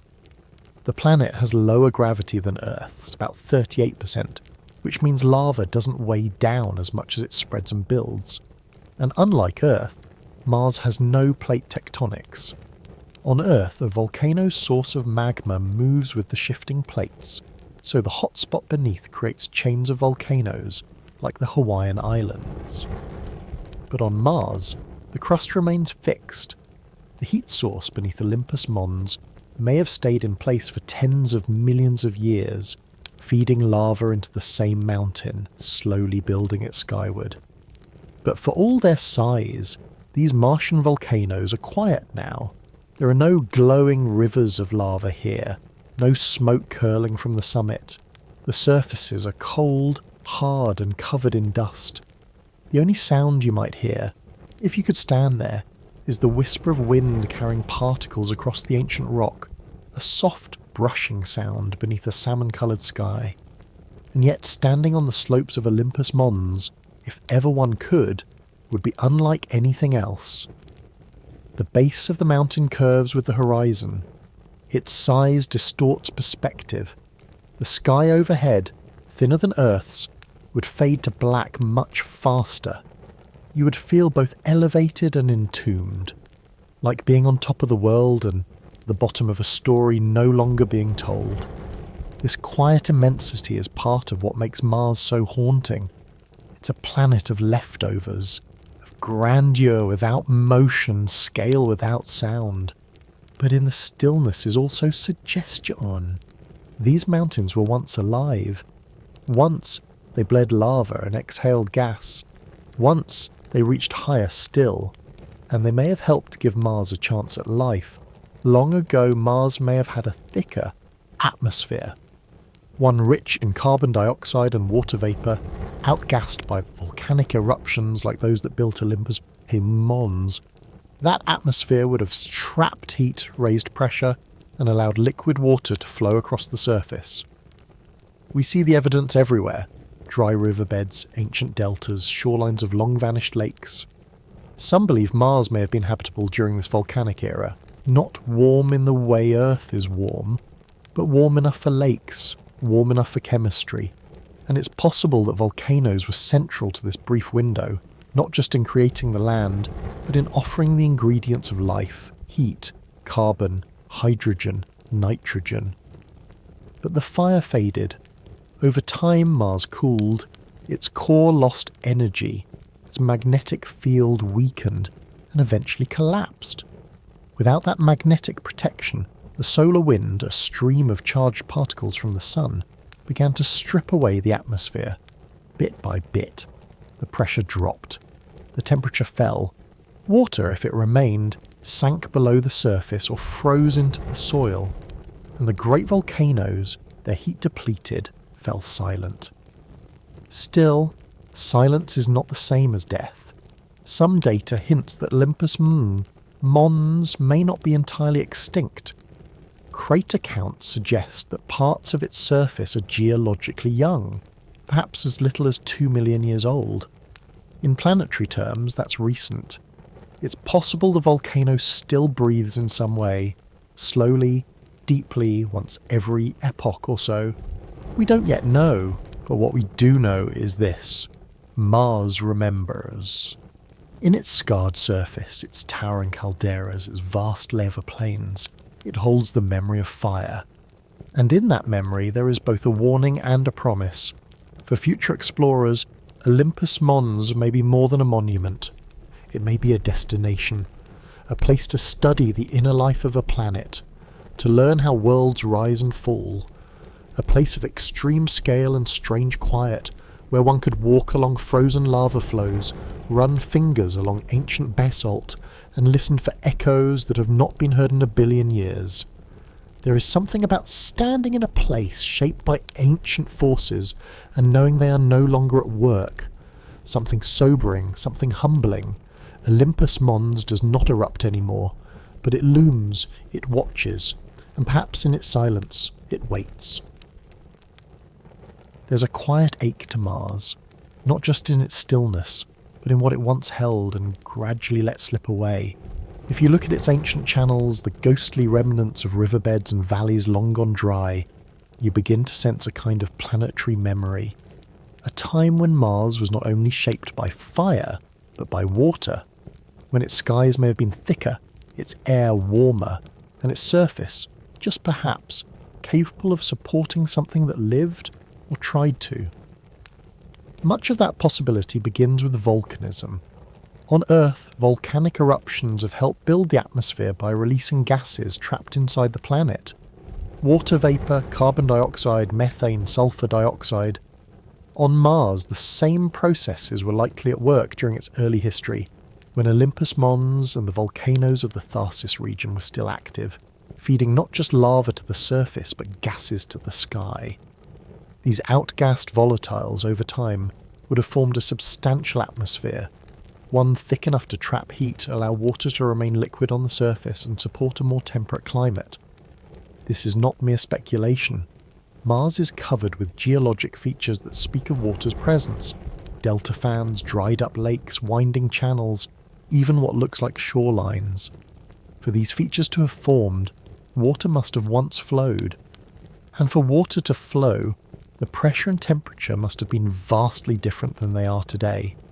So what happened? The turning point was Mars' magnetic field, or more precisely, its loss. On Earth, our magnetic field deflects much of the solar wind, a stream of charged particles constantly blowing from the sun. This protection helps preserve our atmosphere. But Mars, being smaller and having cooled faster, lost its magnetic field early in its history. Without that shield, its atmosphere became vulnerable. Over hundreds of millions of years, the solar wind began to strip it away, atom by atom. NASA's MAVEN spacecraft, which has been studying the Martian atmosphere since 2014, confirmed this process. Its instruments detected how solar storms and steady wind continue to erode Mars's upper atmosphere, even today. The process is slow but relentless, like sand pulled grain by grain from a beach. Over time, what was once a warm, possibly wet world turned cold and arid. Volcanoes may have tried to counteract this loss, at least for a while. Large eruptions release greenhouse gases which trap heat. If activity had continued long enough, if Mars had retained a molten core for longer, perhaps the planet could have kept its atmospheric balance. But instead, the interior cooled. The eruptions slowed, the gas supply dwindled, and the sky thinned. Still, the story is not entirely finished. In recent years, scientists have gathered evidence suggesting that volcanic activity may not be entirely in Mars' past. Data from orbiting spacecraft show regions of the surface with surprisingly few impact craters, indicating recent resurfacing by the lava. Some lava flows may be just a few million years old, and one small deposit of volcanic ash might be less than 50,000 years old. The most intriguing hints have come from NASA's InSight mission, which landed in Elysium Planitia in 2018. InSight carried a seismometer, the first of its kind to operate on another planet, and over the course of several Martian years, it recorded Marsquakes. These were not caused by tectonic plate movement, as they are on Earth, but by thermal contraction, shifting faults, and perhaps magma moving below the surface. One specific cluster of quakes, located near a region called Cerberus Fossae, suggests that Mars still has a warm interior. Not enough to produce constant eruptions, but perhaps enough to generate occasional volcanic events. If true, this would mean that Mars is not geologically dead, only dormant. Somewhere beneath its dusty plains, heat still stirs, slowly, quietly. This matters, not just for our understanding of Martian history, but for its habitability. Active volcanism could create localized environments where water remains liquid underground. It could provide energy for chemical reactions, the kinds needed to support microbial life. And it could help us understand how long a planet can hold on to the conditions that support biology before they slip away. The emotional weight of all this is hard to ignore. Mars may have once had the right ingredients. It may have flirted with warmth, with water, with time, but in the end it couldn't hold on. The balance was too delicate, the protections too thin, and what remains now is a world of frozen echoes, hints of what might have been, layered in ash and dust. Yet in this loss, there is also clarity. By studying Mars, we see not just what went wrong for another world, but what continues to go right for our own. Earth retains its field, its warmth, its balance, for now, and the comparison gives us a deeper appreciation of the forces that protect and nourish life. It also humbles our assumptions. We once imagined other planets might be teeming with vibrant life, lush with forests and oceans. Mars teaches us that such life, if it ever begins, is fragile, conditional, dependent not only on chemistry but on timing, shielding, and a planet's long-term ability to sustain itself from within. So when you look at a photo of Mars, with its rust-red plains and soft morning haze, remember what lies beneath. Beneath the studs there was once fire. Beneath the cold there was once breath, and perhaps deep in the crust a flicker of warmth still remains. In the long arc of planetary time, lava moves like a sculptor, sometimes slow, sometimes furious, but always shaping, always leaving behind more than destruction. On Mars, its ancient work remains frozen, not in flames or flow, but in form. Deep beneath the dust-covered plains and flanks of extinct volcanoes, there lie tunnels, wide, winding, hollow. They were once arteries of molten rock, now emptied, cooled and still. These are the lava tubes of Mars, and they may hold the key to our future among the stars. A lava tube forms when the surface of a flowing lava stream begins to cool and harden, while the molten interior keeps moving. Over time, as the eruption subsides, the inner flow drains out, leaving behind a hollow tunnel of igneous stone. A kind of cave carved by heat. We see them on Earth, especially in volcanic regions like Hawaii or Iceland. On the Moon, their existence is also well supported, visible as sinuous rills and silites, holes where the roof of a lava tube has collapsed, offering a glimpse into the chamber below. On Mars, these tubes are not only present, they are viscous. Because of the planet's lower gravity and reduced tectonic stress, the tubes here could be significantly wider and taller than those on Earth. Some estimates suggest that Martian lava tubes might reach hundreds of meters in width and several kilometers in length, enough to house entire cities if one day needed. But it is not scale alone that makes them important. It is protection. Mars is a world without a global magnetic field, and its thin atmosphere offers almost no defense against radiation from the sun and deep space. Any long-term human presence on the surface would require shielding, not only from high-energy particles, but also from micrometeorites and temperature extremes. Building that kind of shelter from scratch would be a colossal engineering challenge, but nature, it seems, may have already built it. Within the mouths of these ancient lava tubes, explorers would find a natural shield, meters of solid rock overhead, insulating and defending. Temperatures would be more stable, radiation exposure would drop dramatically, and with the right equipment, such spaces could be sealed, pressurized, and transformed into habitats, not on the surface but beneath it. This idea is no longer a fantasy. Researchers around the world are studying terrestrial lava tubes as analogues, sending robots into dark corridors formed thousands of years ago to test navigation, mapping, and communication. Simulated missions have taken place in places like Lanzarote, Spain, and the deserts of Utah, where cave-like structures help astronauts prepare for the isolation and unpredictability of underground life on another world. In recent years, high-resolution imagery from instruments like the HiRISE camera aboard the Mars Reconnaissance Orbiter has captured what appear to be collapsed skylights, circular depressions with vertical walls, sometimes showing evidence of hollow space beneath.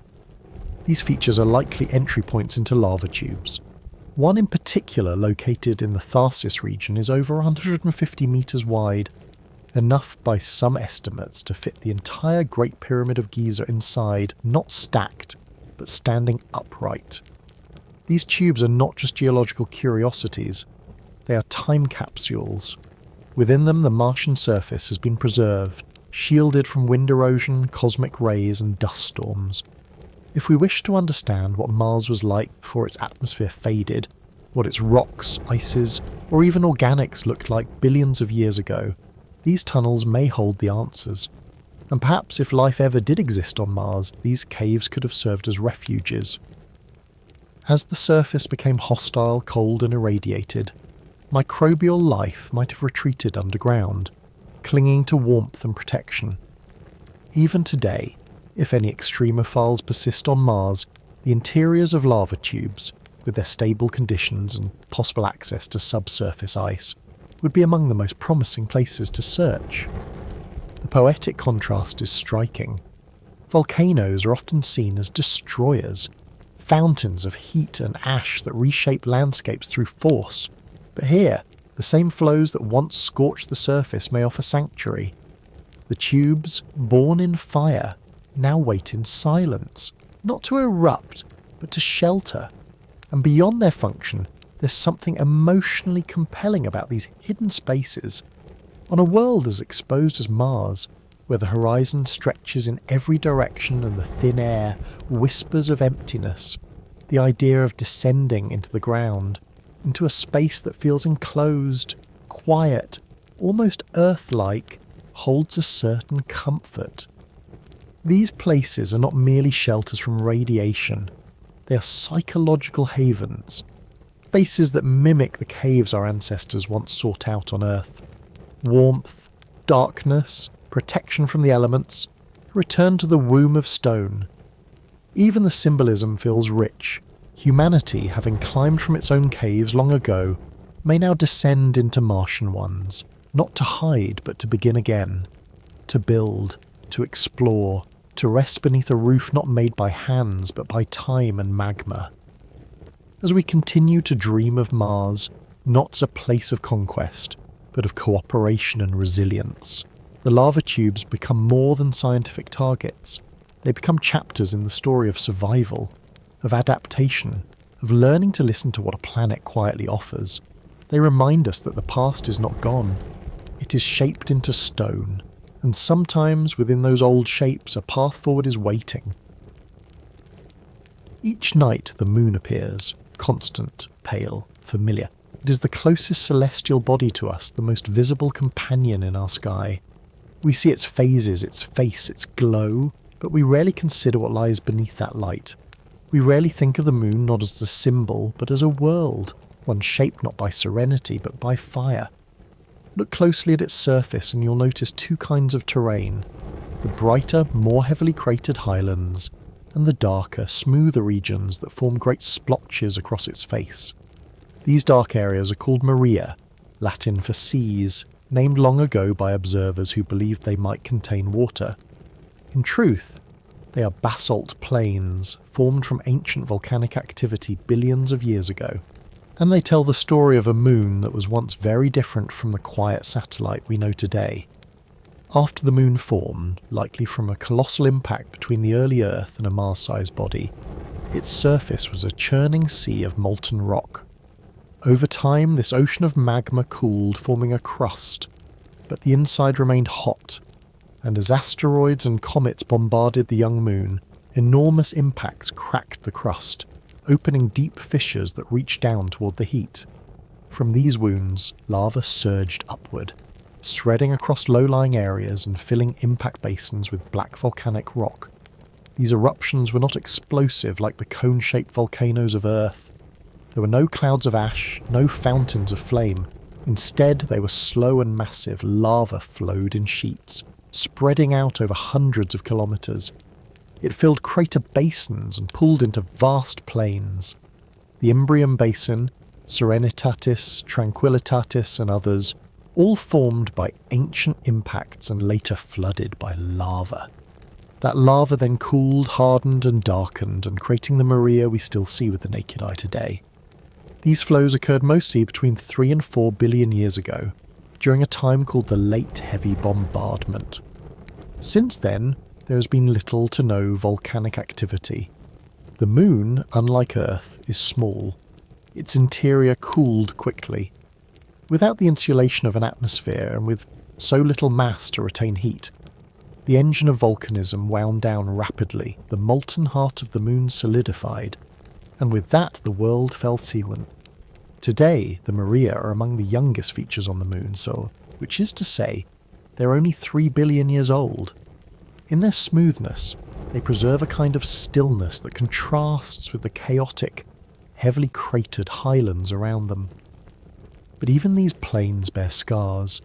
Meteorites have continued to fall, craters have formed, dust has gathered.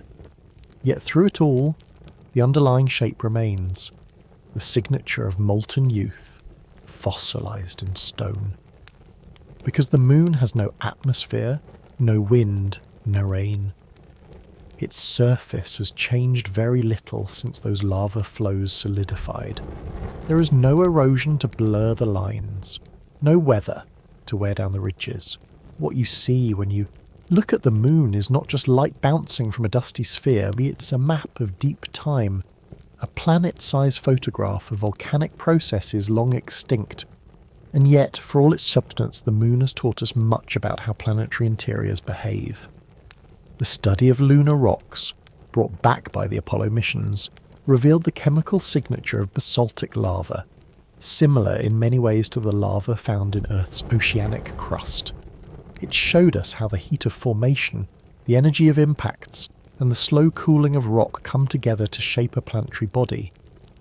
There is also a psychological weight to these findings. We look at the moon and think of it as still, but that stillness is not the absence of story. It is the end of a long, fiery chapter. A story frozen not by choice, but by size and physics. In its Maria, we see motion paused, fire made permanent, the memory of lava that once flowed like blood beneath the crust. In this way, the moon becomes more than a rock in the sky. It becomes a record, a fossil, not just of itself, but of all small, rocky worlds that burn quickly and fade. It reminds us that volcanic life is not guaranteed, that time does not favour complexity unless the conditions hold, and still, it is ours. We have walked upon it, left footprints in its dust, stared back at Earth from its still horizon. The lava that once surged across its plains now supports human memory. The Sea of Tranquility is not a sea, but it became a place where two people touched another world and changed our own. The moon is dead, geologically speaking, but its death is instructive. In its basalt we find the echo of planetary beginnings, and in its quietness we find something almost sacred, the permanence of impermanence, the reminder that even fire, given enough time, turns to dust. So next time you see it, hanging low into the early evening, or bright in the cold sky above, remember that the moon is not simply watching, it is remembering, and beneath its light lie the cooled veins of ancient heat, still holding the shape of long-vanished flows, still telling the story of a world that once breathed fire beneath its feet. There are some storms that make headlines, hurricanes and typhoons sweeping across oceans, lightning tearing through the sky. But these, fierce as they are short-lived. Days, maybe weeks, then they dissipate, their energy spent. But out beyond Earth there are storms that do not rest, winds that never stop, swirls of motion so vast and persistent that they have shaped the very identity of their planets. They do not destroy cities or flood valleys, because there is no one to witness them, but they rage on quietly, endlessly, writing their names into clouds and currents. Let us begin with Venus, Earth's sister in size, but hardly in temperament. From the outside, Venus appears smooth and softly golden, wrapped in thick clouds that reflect sunlight with brilliant efficiency. But those clouds are not gentle. They are made of sulfuric acid, and beneath them lies a world of crushing pressure and searing heat. Venus is the hottest planet in the solar system, with surface temperatures reaching over 460 degrees Celsius, enough to melt lead. And yet, despite this inferno, Venus spins slowly. A single rotation takes 243 Earth days, and it moves in the opposite direction from most other planets. But above this slow-turning surface, something strange happens. The atmosphere doesn't move slowly at all. Instead, it rushes around the planet in just 4 Earth days, a phenomenon known as superrotation. This means that the winds at the cloud tops whip around Venus up to c times faster than the planet itself spins. No one fully understands how this superrotation persists. The atmosphere is thick, dense, and full of complex feedback loops involving sunlight, chemistry, and planetary motion. But the result is a world where clouds fly in continuous streams, where the planet's sluggish core is veiled by a restless sky. Near the poles, this chaos becomes structured into something haunting. Venus hosts massive polar vortices, swirling cyclonic storms centered at both ends of the planet, each with a double-eye structure. Imagine looking down on a planet and seeing not a single whirl, but 2 spiraling eyes spinning in opposite directions within the same storm. These are not brief tempests. They are permanent features locked in place by atmospheric dynamics we still don't fully understand. Probes like ESA's Venus Express revealed that these vortices evolve and change shape, from S-shapes to figure 8s to rings, as if the atmosphere itself were flexing in slow, molten dance. Venus, with its choking heat and poisoned air, may be lifeless, but its skies move with a kind of furious grace, a reminder that energy does not need oceans or seasons to stir. It only needs imbalance and time. Now let us drift farther out, past Earth and Mars, into the realm of giants. There, in the vastness between the asteroid belt and the icy worlds beyond, we find Jupiter, the largest of all planets, a swirling mass of gas with no solid surface, no crust to stand on, no ground to anchor its storms. Its atmosphere is a deep, dynamic mix of hydrogen, helium, and trace gases, layered into belts and bands that stretch around the planet like ribbons of coloured wind. And within this atmospheric tapestry lies perhaps the most iconic storm in the solar system, the Great Red Spot. The red spot is a high-pressure anticyclonic storm, and it has been raging for at least 350 years, possibly longer. First observed through telescopes in the 1600s, it has persisted while storms on Earth have come and gone by the tens of thousands.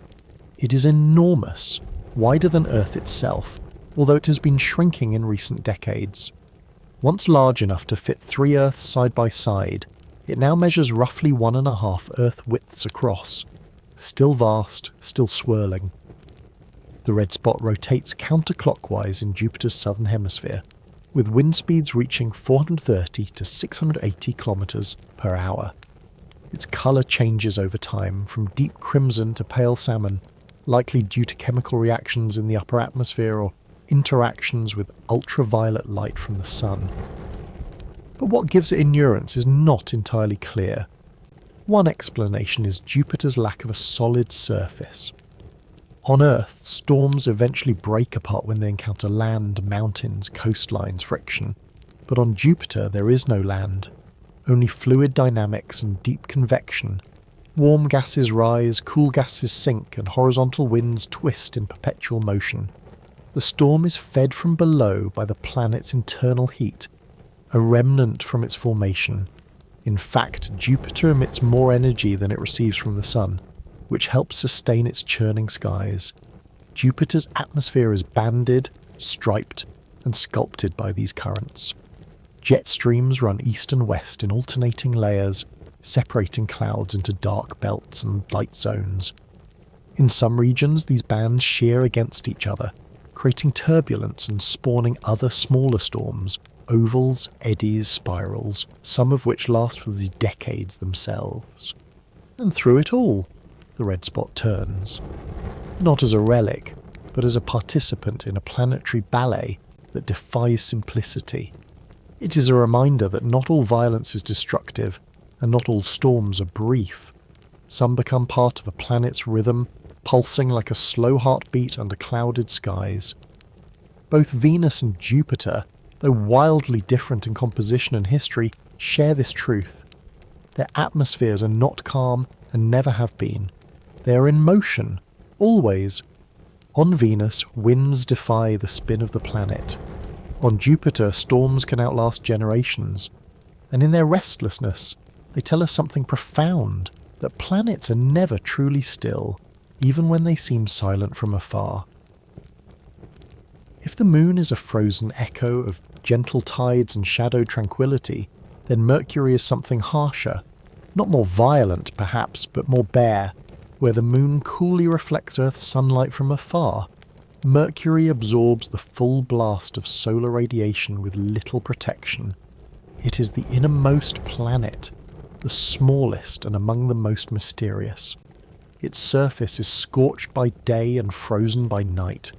There is no buffer, no cushion, no atmosphere to speak of, only a hard shell baked in solar fire.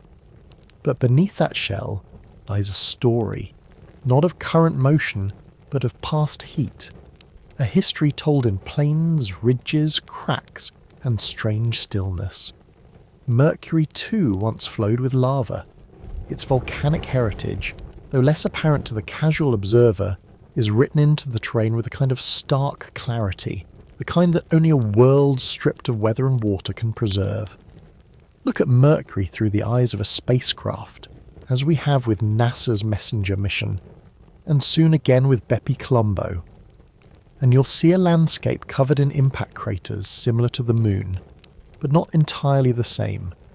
Between the craters are broad smooth plains, their surfaces more level, less cratered, and lighter in colour than older terrains.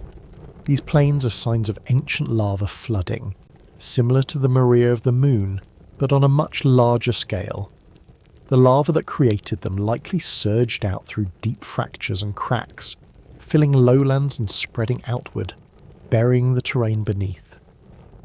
These were not singular eruptions, but long phases of volcanic resurfacing, probably occurring between 3.9 and 3.5 billion years ago, a time when Mercury's interior was still hot, still moving. One of the most significant volcanic landmarks on Mercury is the Caloris Basin, an enormous impact crater over 1,500 kilometres wide. It was formed by a colossal collision in the planet's youth, and much like the Moon's impact basins, it was later filled with lava, smoothing its floor and hiding much of the original topography. What remains is a basin ringed by mountains and streaked with shatter patterns, bearing witness to both impact violence and volcanic calm. But Mercury is not just lava plains and craters, it also bears scars of another kind. Long, winding cliffs, known as lobate scarps. These ridges, sometimes hundreds of kilometres long and several kilometres high, are thought to have formed when the planet's interior cooled and contracted, causing the crust to buckle and compress. This planetary wrinkling is unique in its clarity. On other planets, erosion might erase such features, but on Mercury the lack of atmosphere allows them to stand sharp and untouched, even after billions of years. In this way, Mercury serves as a planetary autopsy poem, a kind of deep-time diagram of how a rocky world forms, heats, erupts, cools and stiffens. Its small size meant it lost heat quickly.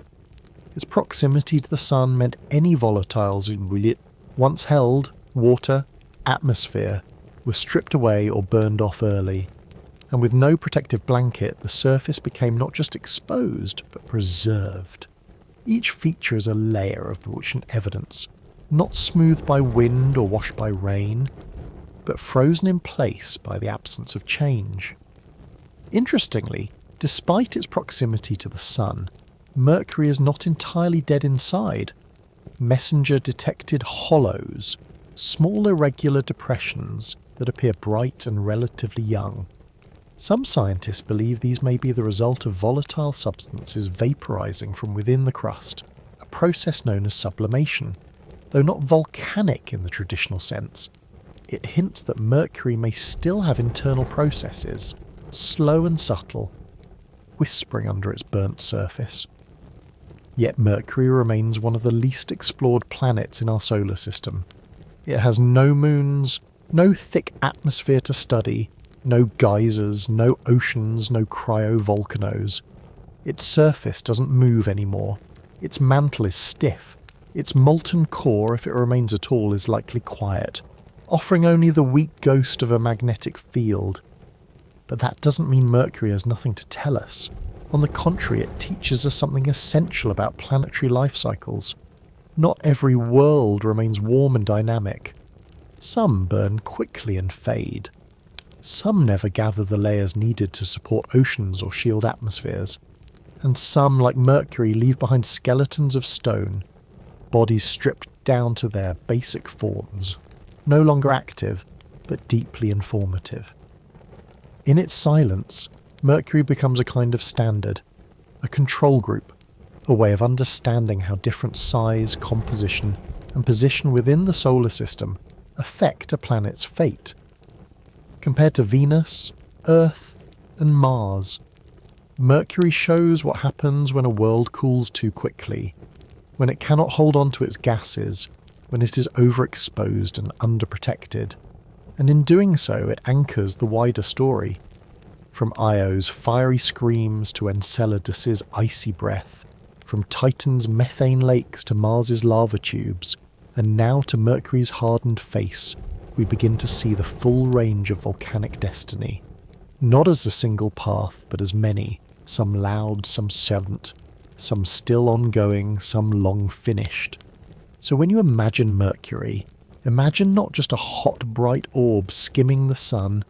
Imagine a once active heart now sealed in stone. Imagine a surface shaped by flows that no longer move.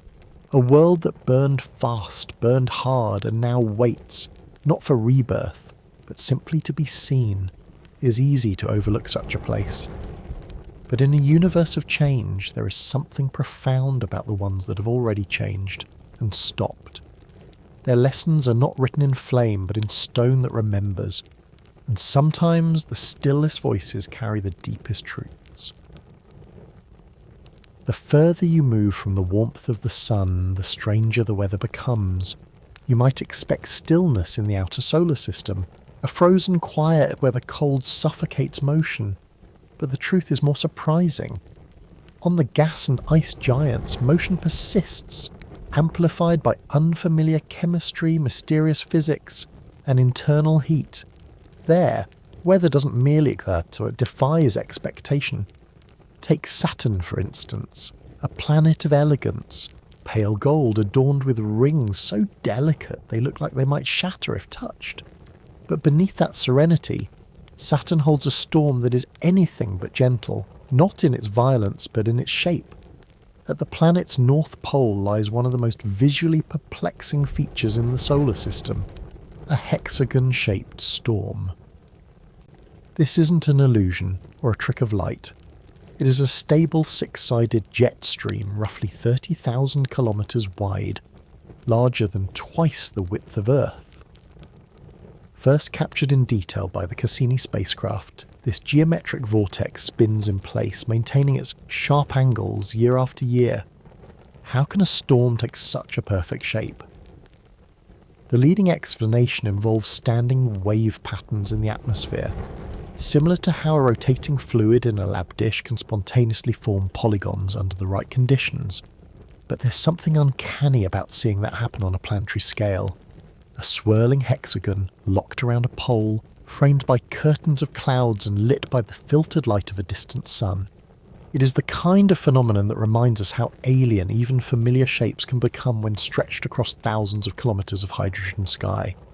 And yet Saturn is not alone in its atmospheric strangeness.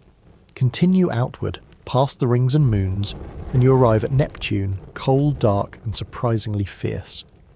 Though it lies nearly 30 times farther from the Sun than Earth, Neptune boasts the fastest winds in the solar system. At the cloud tops, these winds can reach over 2,000 kilometers per hour, nearly 200 miles per hour. Faster than the speed of sound in air, faster than any earthbound storm could ever sustain. It seems counterintuitive. How can a planet so far from sunlight, receiving only 1/900th the solar energy that Earth does, produce such violent atmospheric motion? The answer may lie deep within. Like Jupiter and Saturn, Neptune radiates more heat than it receives, suggesting that internal processes, Perhaps residual heat from formation or slow gravitational compression are still active. That energy rises, churns and whips through an atmosphere of hydrogen, helium and methane. The result is a turbulent world where storms can form and dissipate within weeks or months, and clouds streak across the globe in brilliant bands of blue and white. Neptune's famous Great Dark Spot, observed by Voyager 2 in 1989, was a hurricane-like system roughly the size of Earth, and it vanished before telescopes could find it again years later. New darks. Spots have since appeared hinting at a climate in constant hidden motion. If Neptune is motion draped in mystery, then Titan, Saturn's largest moon, is stillness layered with memory. It has weather, but on a different scale.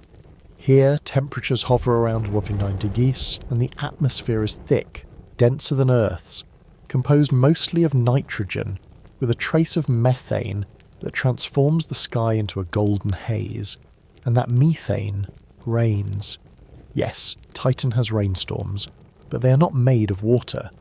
They are formed from methane droplets that fall slowly, softly, in a cycle that mimics Earth's hydrological rhythm. There are clouds, evaporation, precipitation, rivers, lakes and seas, but instead of flowing water, Titan's lakes are filled with liquid methane and ethane, pooling into shorelines sculpted over thousands of years. The storms on Titan are few and far between, but when they arrive they come like dreams, slowly gathering in the distance, rolling across plains, dropping methane in slow-motion torrents. The droplets fall more leisurely than on Earth, owing to the thick atmosphere and low gravity. One could imagine standing beneath one of these rains, watching as tiny spheres of methane drift downward, in silence forming puddles that glitter under a dim golden twilight. These weather patterns, the methane monsoons, the shifting clouds, the seasons driven by Saturn's orbit, all suggest a kind of calm complexity. Titan's storms do not roar, they whisper, but they speak of a chemistry that echoes early Earth. An atmosphere rich in organic molecules, where sunlight and time conspire to build ever more intricate compounds. Here, weather is not just motion, it is possibility. And so we begin to see a larger pattern. In the solar system, weather is not uniform. It is sculpted by chemistry, distance, gravity and time. From the hexagon at Saturn's pole to the methane rains of Titan, from Neptune's roaring winds to the stagnant clouds of Venus, each world carries its own rhythm, its own breath, its own dance. These storms are not inconveniences. They are expressions, signs that a planet or the moon is still active, still shifting, still alive in some deep planetary way. Sometimes that activity is ferocious, as on Jupiter. Sometimes it is gentle, as on Titan. And sometimes it is inscrutable, a hexagon, turning beneath a curtain of gold. In a universe of silence, such movement feels like music, slow, strange, and deeply, profoundly beautiful. Storms by themselves are spectacles, swirling tempests of wind and energy, patterns etched into atmospheres by forces of heat, rotation and chemistry. And volcanoes, in their own isolated drama, are sculptors, shaping land, releasing gas, forging new crust. But when these two forms of chaos interact, something more profound begins to unfold. Not just change, but potential. Because in the intricate dance between climate and volcanism, a planet can become not only dynamic, but alive. On Earth, we see this interplay in cycles of breath and ash. Volcanoes do not just build mountains, they build atmospheres. Each eruption releases carbon dioxide, water, vapour, sulfur compounds and methane into the air.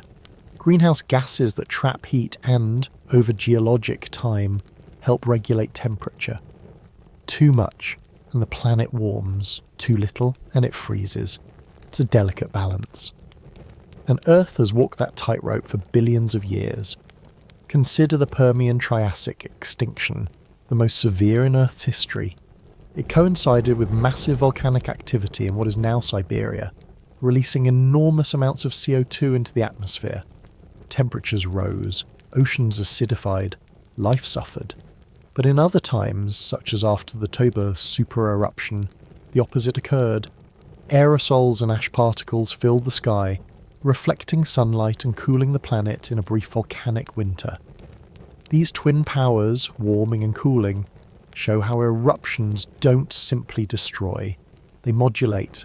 They press the climate system toward instability and sometimes renewal. Now imagine this principle on other worlds. Take Venus, whose surface is a sweltering 460 degrees. The planet was once considered Earth's twin in size and composition, but at some point their paths diverged.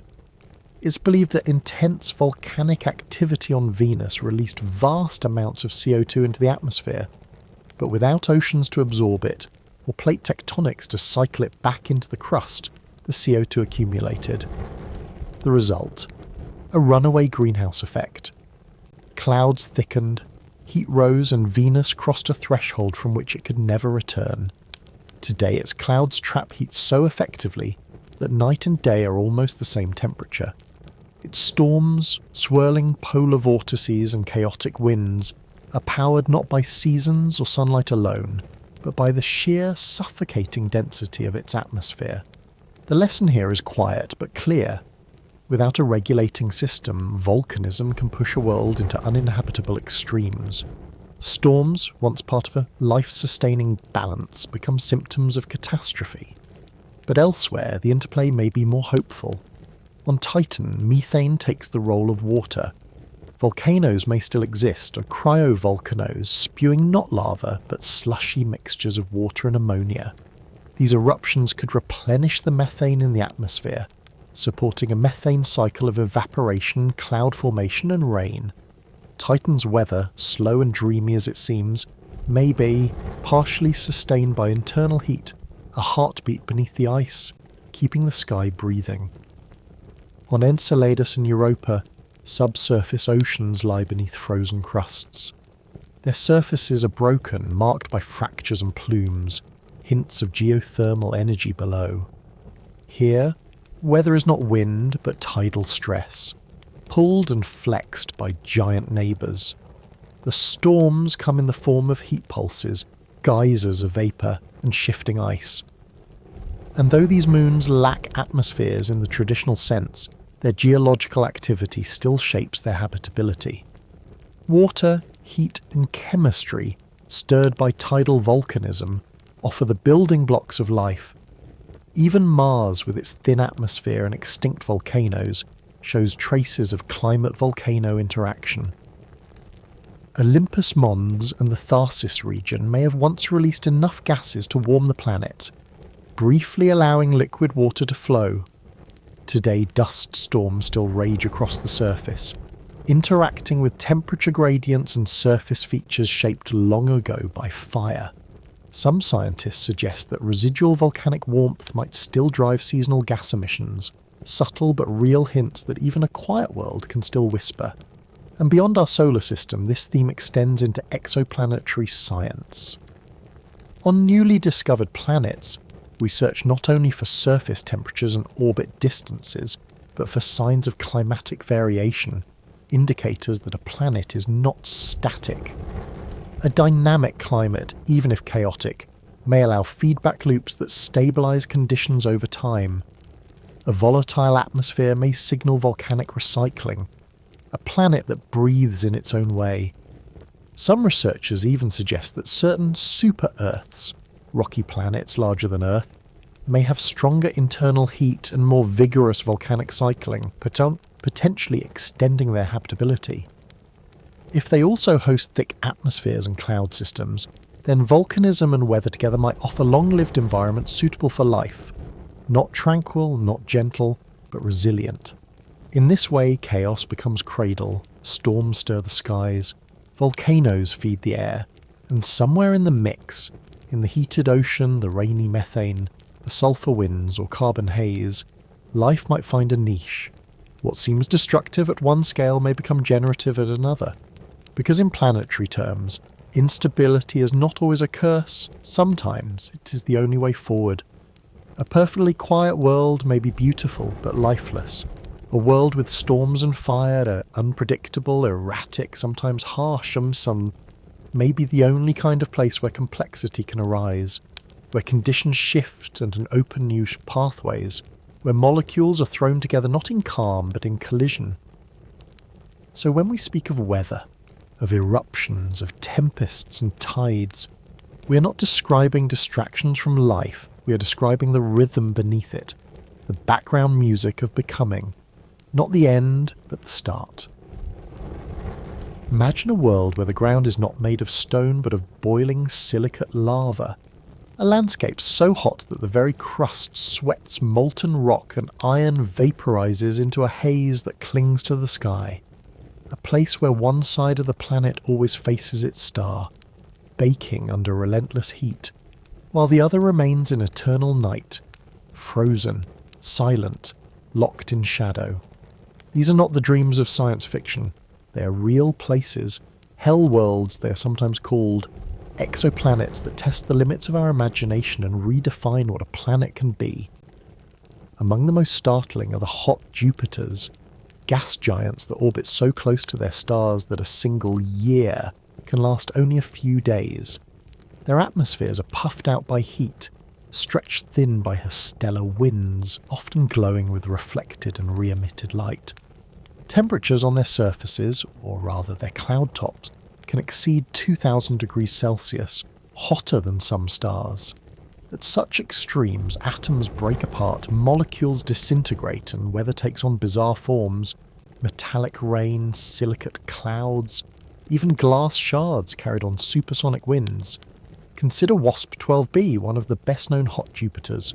This planet orbits its host star in just over one Earth day, hugging it so closely that gravitational forces are pulling it into an elongated, egg-like shape.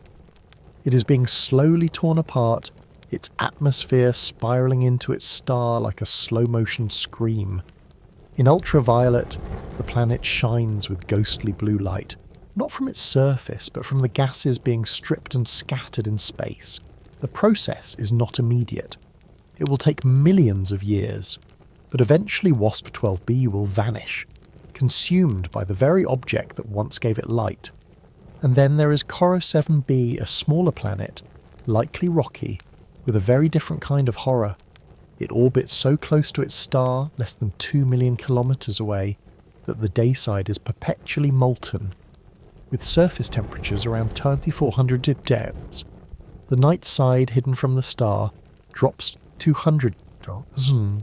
The contrast is so extreme that the planet may have atmospheric winds strong enough to carry vaporized rock from one hemisphere to the other, where it condenses and falls as rock rain. Some believe Corot-7b is the exposed core of a former gas giant, a planet that once looked like Neptune or Saturn, but over time lost its outer layers to the star's unrelenting radiation. What remains is a skeleton, stripped down to molten iron and rock, spinning in agony, a planetary ghost circling the fire. These worlds remind us that not all planets are like Earth, or even remotely habitable. Many are shaped by different rules: closer orbits, higher masses, older stars. Some were born in extremes, others became extreme over time, and as we discover more of them, we begin to appreciate the diversity of planetary fates. Take the class of worlds known as ultra-short period planets, small rocky bodies that orbit their stars in less than a day.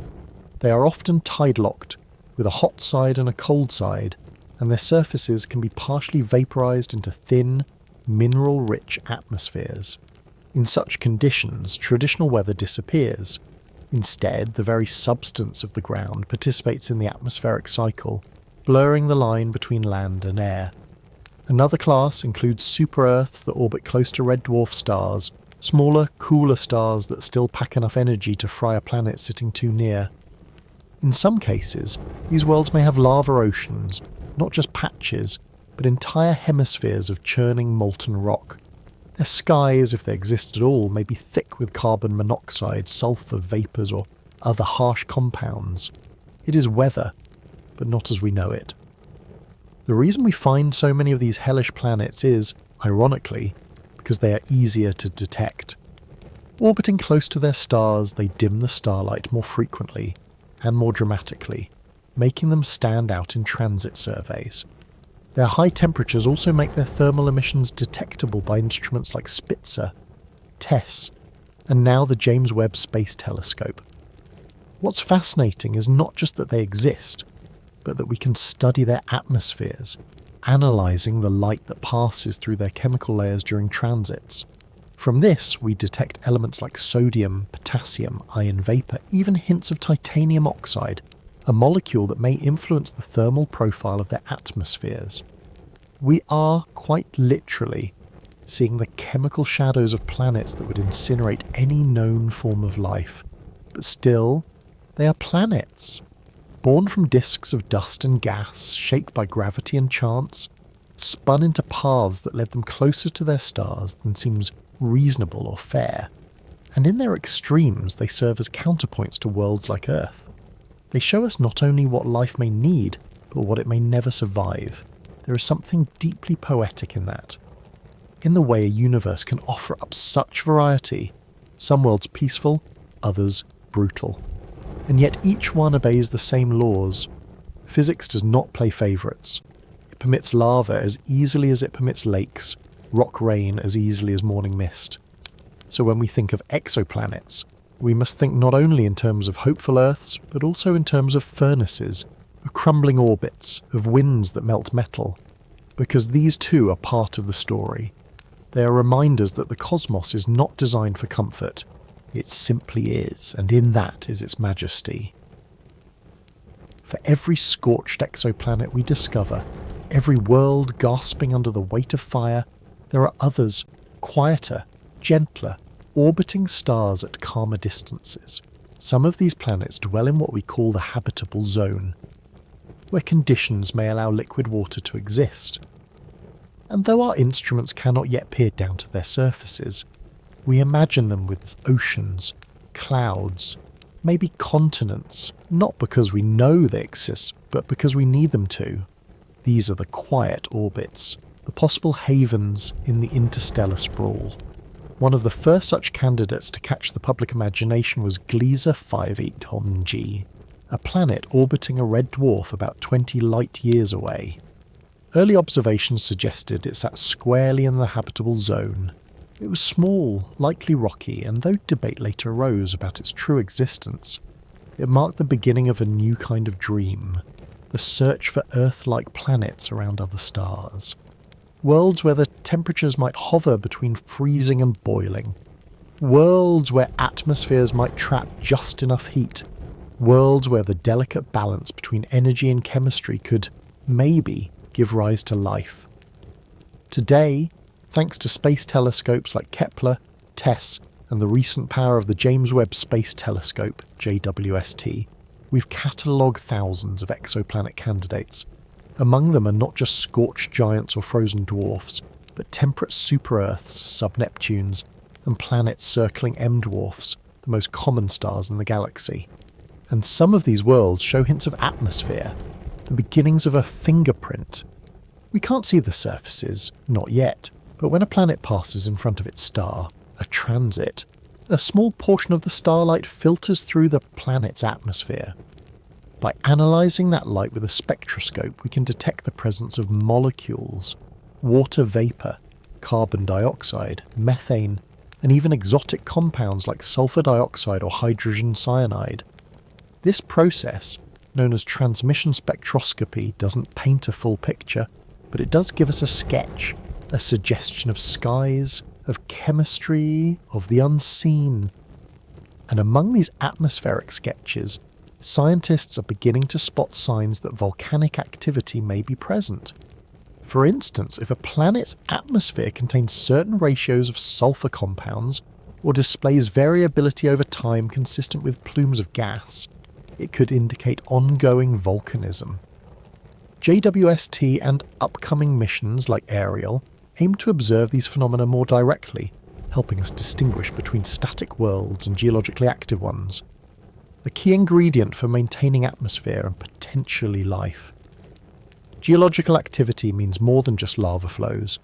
It means outgassing, the release of internal gases that can build or replenish an atmosphere. On Earth, this process was essential in creating the early air we breathed. Without it, even a habitable zone planet may become barren. So when we seek life elsewhere, we look not only for the right temperature, but for the subtle signs of planetary breath. Yet not all planets orbit stars. Some do not orbit anything at all. These are the rogue planets, worlds that have been ejected from their solar systems through gravitational pinball flung into the darkness between stars. Some may have been born alone, never bound to a sun. Others were cast out by the neighbouring giants, disturbed by close encounters, or thrown from chaotic orbits in their youth. Imagine such a planet, drifting endlessly through interstellar space, unlit, unseen. With no sun to warm it, its surface would be cold, black and silent, at least on the outside. But inside, things might be different. A large enough planet with enough mass and radioactive elements could retain internal heat for billions of years. That heat, left over from planetary formation or generated by decay, might be enough to sustain subsurface oceans, much like we see on Europa or Enceladus. If that ocean was sealed beneath a thick shell of ice, tens or even hundreds of kilometres deep, it could remain liquid, protected, warmed from below.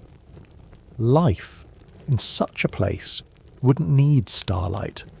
It would need only warmth, water, and chemistry. Some theoretical models even suggest that rogue Earth-like planets could support thick hydrogen atmospheres, insulating them like a thermos. These Steppenwolf planets, named after the lone wolf crossing frozen steppes, might be rare, but they are not impossible, and their existence opens as a strange, compelling door. Could there be life not in the light, but in the eternal dark?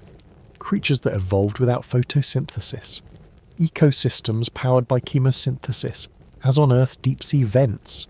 It's a reversal of what we've always assumed, that stars are required, that sunlight is the spark, but maybe heat is enough. Maybe habitability is more flexible than we thought. For now, these rogue worlds remain mostly invisible. They are hard to detect, no regular transit, no reflected light. We catch them, if at all, through gravitational microlensing, the momentary bending of light from a background star as the planet passes in front.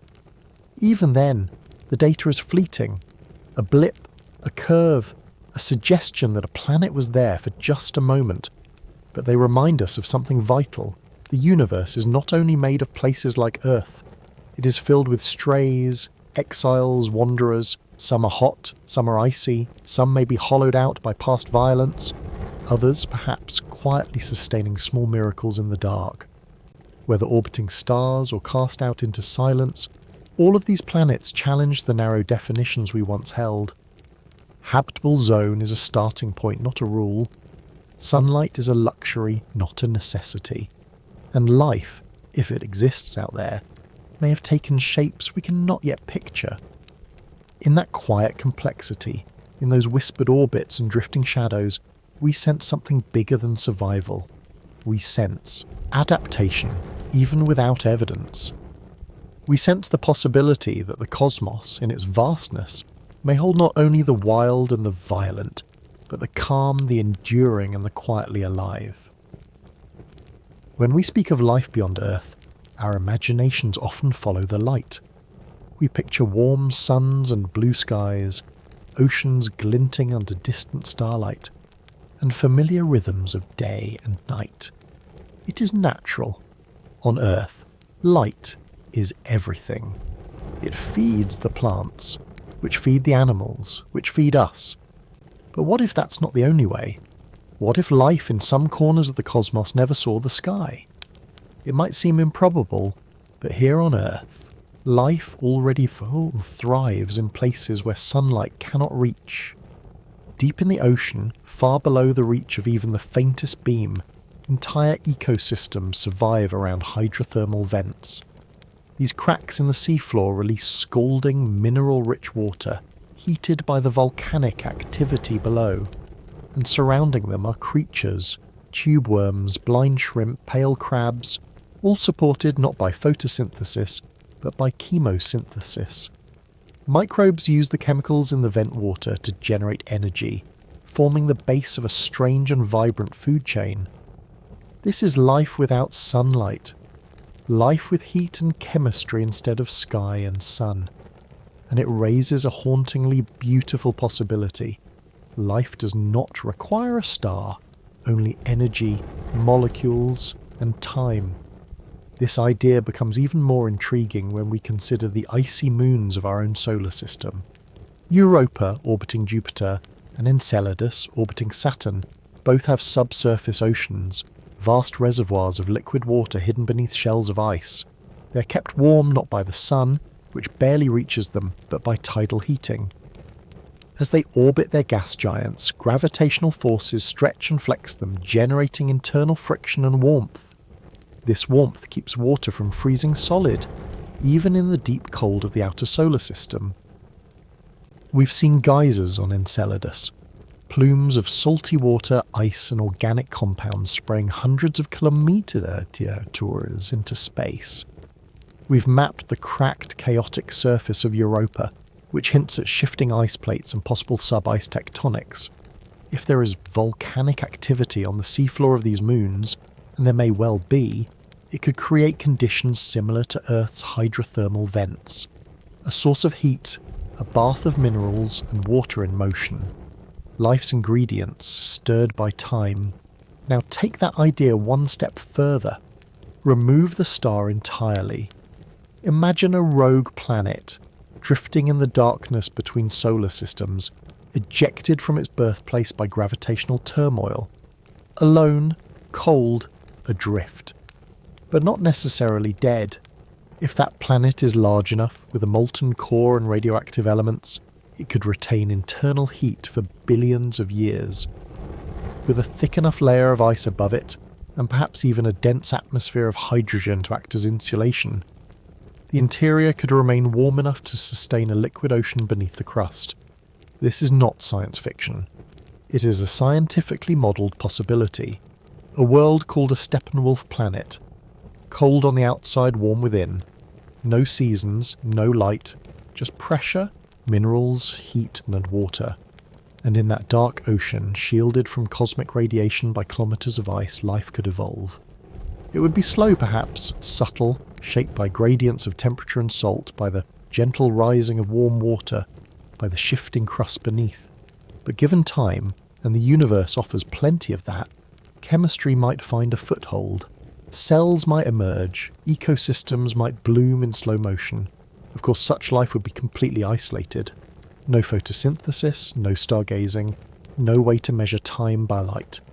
It would be a biosphere of shadows, self-contained, deeply alien, and perhaps in some ways more stable than our own. But how would we ever find such a place? Rogue planets are difficult to detect. They do not transit stars, they do not reflect much light. Occasionally they pass in front of a background star and cause a brief gravitational lensing event, bending the starlight with their mass. From that faint temporary distortion, we can infer their presence, but learning more, their size, their structure, their heat, is a challenge that awaits future missions. Still, there are signs we might one day find them. Instruments like the Nancy Grace Roman Space Telescope, or ground-based surveys using next-generation adaptive optics, could identify cold, Earth-sized objects drifting nearby. If we detect infrared emissions, faint heat signatures, we might even glimpse the inner warmth of a Steppenwolf world. And perhaps, someday far ahead, a probe could reach one, could dive through its ice shell, could send back images not of skies and continents, but of a dark, silent ocean, alive with slow creatures that never evolved to see. All of this, the idea that life could survive without a stone, reminds us how narrow our original definitions of habitability were. We began by looking for Earth's twins, but the more we look, the more we realise Earth is not a template. It is one solution among many. Life, as a process, is resilient. It doesn't need comfort, it needs opportunity. In the end, what matters may not be the presence of sunlight, but the presence of gradient, a difference in energy that can be harnessed. Heat versus cold, chemicals flowing, boundaries where order and disorder meet.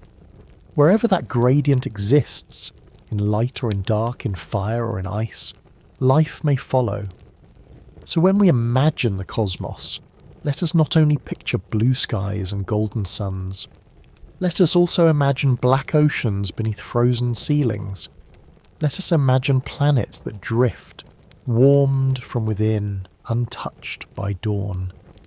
Because the search for life is not only a search for ourselves, it is a search for possibility, for what nature allows when we step beyond what is familiar.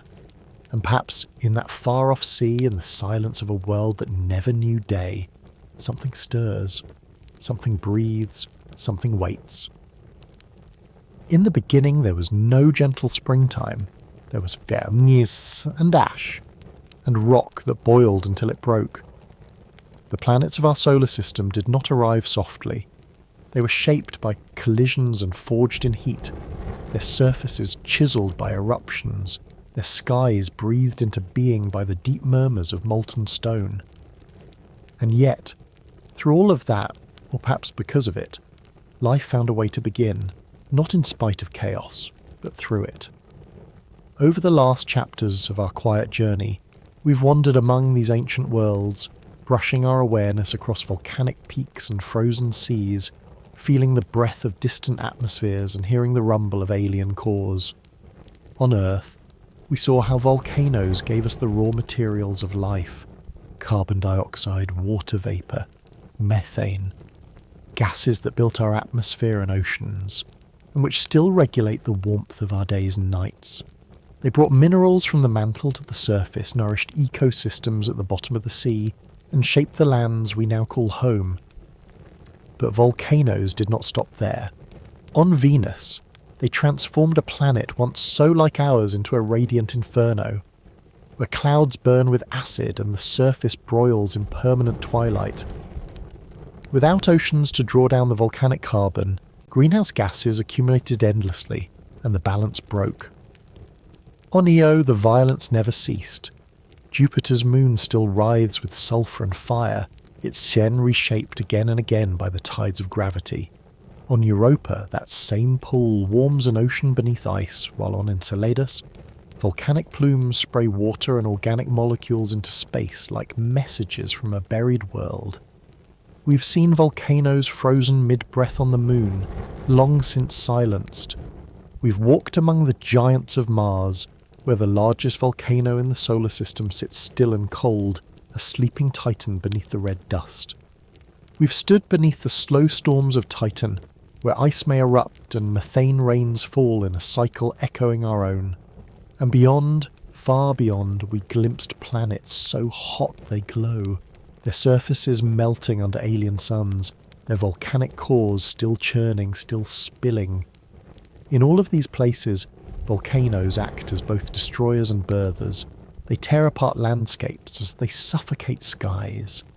They boil oceans dry. But they also create new land. They deliver warmth to frozen depths. They replenish atmospheres, fuel ecosystems, and offer the possibility of renewal. But in their most brutal expression, they're never just endings. They're also beginnings, wrapped in steam and flame. This duality speaks to a deeper truth. That complexity, the intricate web of life structure and meaning, rarely arises from stasis. It comes from imbalance, from motion, from the meeting points between cold and hot, light and dark, calm and eruption. A perfectly smooth, silent world would not give birth to biology.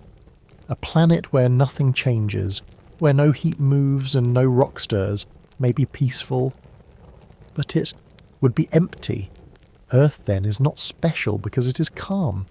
It is special because it balances on a ledge between extremes. Our volcanoes erupt, but not too often. Our atmosphere warms, but not too fast. Our oceans circulate. Our plates move. Our poles shift. And still, somehow, life holds on. Not because the planet is safe, but because it is active enough. In that movement there is energy. In that instability there is opportunity. And perhaps Earth is not alone in this. Perhaps life, as a process, is not as delicate as we feared. Perhaps it doesn't require a narrow, perfect cradle, but merely enough gradient, enough difference in energy, enough chemistry and flux. Fire and ice, tension and release, these are not hindrances to life, but conditions for its emergence. This is why volcanism matters, not because it is beautiful or terrifying, though it is often both, but because it reminds us that worlds change, that nothing stays the same, that even in the coldest regions of space or the hottest depths of molten rock, there is motion, and where there is motion there may be the breath of possibility, the breath not of certainty but of chance, of a molecule striking another in just the right way, of a vent warming a pocket of seawater until chains of carbon link together, of heat rising into rock and giving rise to life. The story of volcanoes, then, is not a story of destruction. It is a story of becoming, of how planets do not simply exist. They evolve, they speak, they shift and sigh and build over eons, the conditions that may one day host a single living cell. And that cell, if it survives, may multiply, may grow, may look up or inward, or not at all, but somewhere in its chemistry it will carry the memory of fire, the warmth of stone, the quiet murmur of magma beneath ice. As we draw near the end of this journey, it's worth pausing here, at this moment between summary and farewell, to recognise what we've really explored. Not just volcanoes or planets or temperatures and storms. We've explored the creative heart of chaos, the idea that life does not wait for stillness, but emerges from motion, that to be alive on any planet is to be in relationship with change. Whether that change is gentle or violent, luminous or hidden, brief or geologic in scale, it is the pulse beneath all complexity, the rhythm beneath the silence. And maybe that rhythm plays, even now, beneath surfaces we have yet to see. There's something quietly profound about the thought that beneath sheets of ice oceans can stir, that on moons that never see a sunrise warmth still pulses through liquid worlds, that within the darkness of deep space lonely planets may still glow within a heat, untouched by starlight but not entirely silent. Fire beneath ice. It's more than a physical reality, it's a metaphor, poetic shape to a truth we're only beginning to understand, that life, complexity and beauty often emerge from the most unexpected, contradictory places. In many ways, this journey has followed that metaphor. We began with the violence of Earth's volcanoes, their ash, their fury, their forging of atmosphere and terrain. We drifted through Venus's boiling skies, stood breathless before Eo's fountains of fire, and walked the quiet plains of Mars. We wandered under methane clouds on Titan, and swam in our minds through the buried seas of Europa and Enceladus. We felt the wind on Neptune, and the stillness on Mercury. We traced storms that rage for centuries and planets that bleed molten rock, not in anger, but in rhythm. And all along the way, we found something unexpected. Not chaos for chaos' sake, but patterns within it. Balance inside imbalance. A kind of music, if we listened slowly enough. Volcanoes and storms, heat and cold, pressure and flow.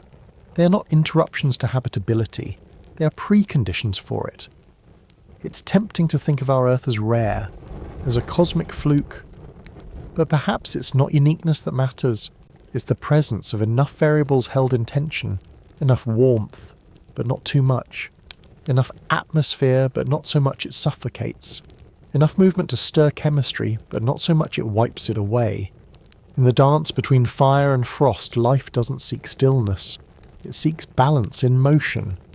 And as we look forward, beyond our own solar system, beyond what telescopes can currently resolve, the questions become even more beautiful. What might future missions find hidden beneath ice or glowing in the shadows? The Europa will soon scan the frozen moon's surface for signs of its subsurface sea, mapping cracks, measuring composition, perhaps even sniffing for signs of organic molecules. It won't dig, not yet, but it will peer, and with that gaze it will open new doors. Veritas, bound for Venus, will aim to understand whether volcanoes still erupt on that tortured twin of Earth. It will map surface changes, measure infrared heat signatures, and help us understand how and why Venus veered down a different path. Its skies may be silent now, but the planet's crust may still shift, still whisper of movement under that crushing weight. And then there's the James Webb Space Telescope, already peering deep into planetary systems far from our own, catching the faintest spectra of distant worlds. In time, it may detect volcanic gases on exoplanets, or changes in temperature that hint at seasons, eruptions, or even circulation patterns. And after Webb, other instruments will follow, sharper, closer, more daring. Every one of these missions is a hand extended into the dark. A soft question asked with quiet hope. Are you there? Is there someone listening back? But even if no reply ever comes, the act of listening is profound. The search itself is a form of kinship. We're not just trying to prove we're not alone. We're trying to understand how the universe makes life possible, how disorder can become order, how heat in the right place at the right time might give rise to awareness. And so we return to the image, fire beneath ice. It speaks of potential energy, stored, waiting. It speaks of unseen warmth in places that appear dead. And it speaks of you, the listener, holding this vast story in your mind, in the quiet space between curiosity and calm. Because this hasn't only been a scientific journey, it's also been a personal one, a meditation on how the universe builds meaning out of friction. How beauty isn't only found in gentle things, but in the fierce, the slow, the hidden. In the lava that forms continents. In the lightning that stirs nitrogen in the sky. In the sulfur clouds that tell us a moon is still alive. And perhaps most beautifully, in the darkness. Not as emptiness, but as shelter. For seeds, for oceans, for ideas not yet awakened. Tonight or tomorrow, someone will step outside and look up at the sky, and maybe think of those worlds. Not just Mars and Venus, but the hot melting planets, the drifting rogues, the moons with geysers and the storms with hexagonal hearts. And they might wonder, where does it all go? Does it end? Or does it just change form, like lava cooling into stone, or vapour rising into sky? The truth is, no one really knows. But perhaps that's not something to fear. Perhaps the unknown isn't a void, but a beginning. A silence that waits patiently for someone or something to arrive.